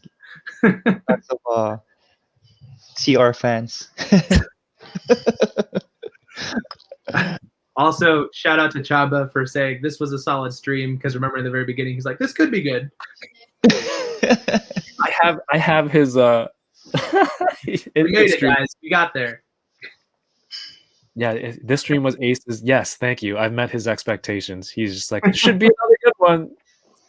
But I appreciate you, man. Thank you everyone who comes out to the Butter Nation.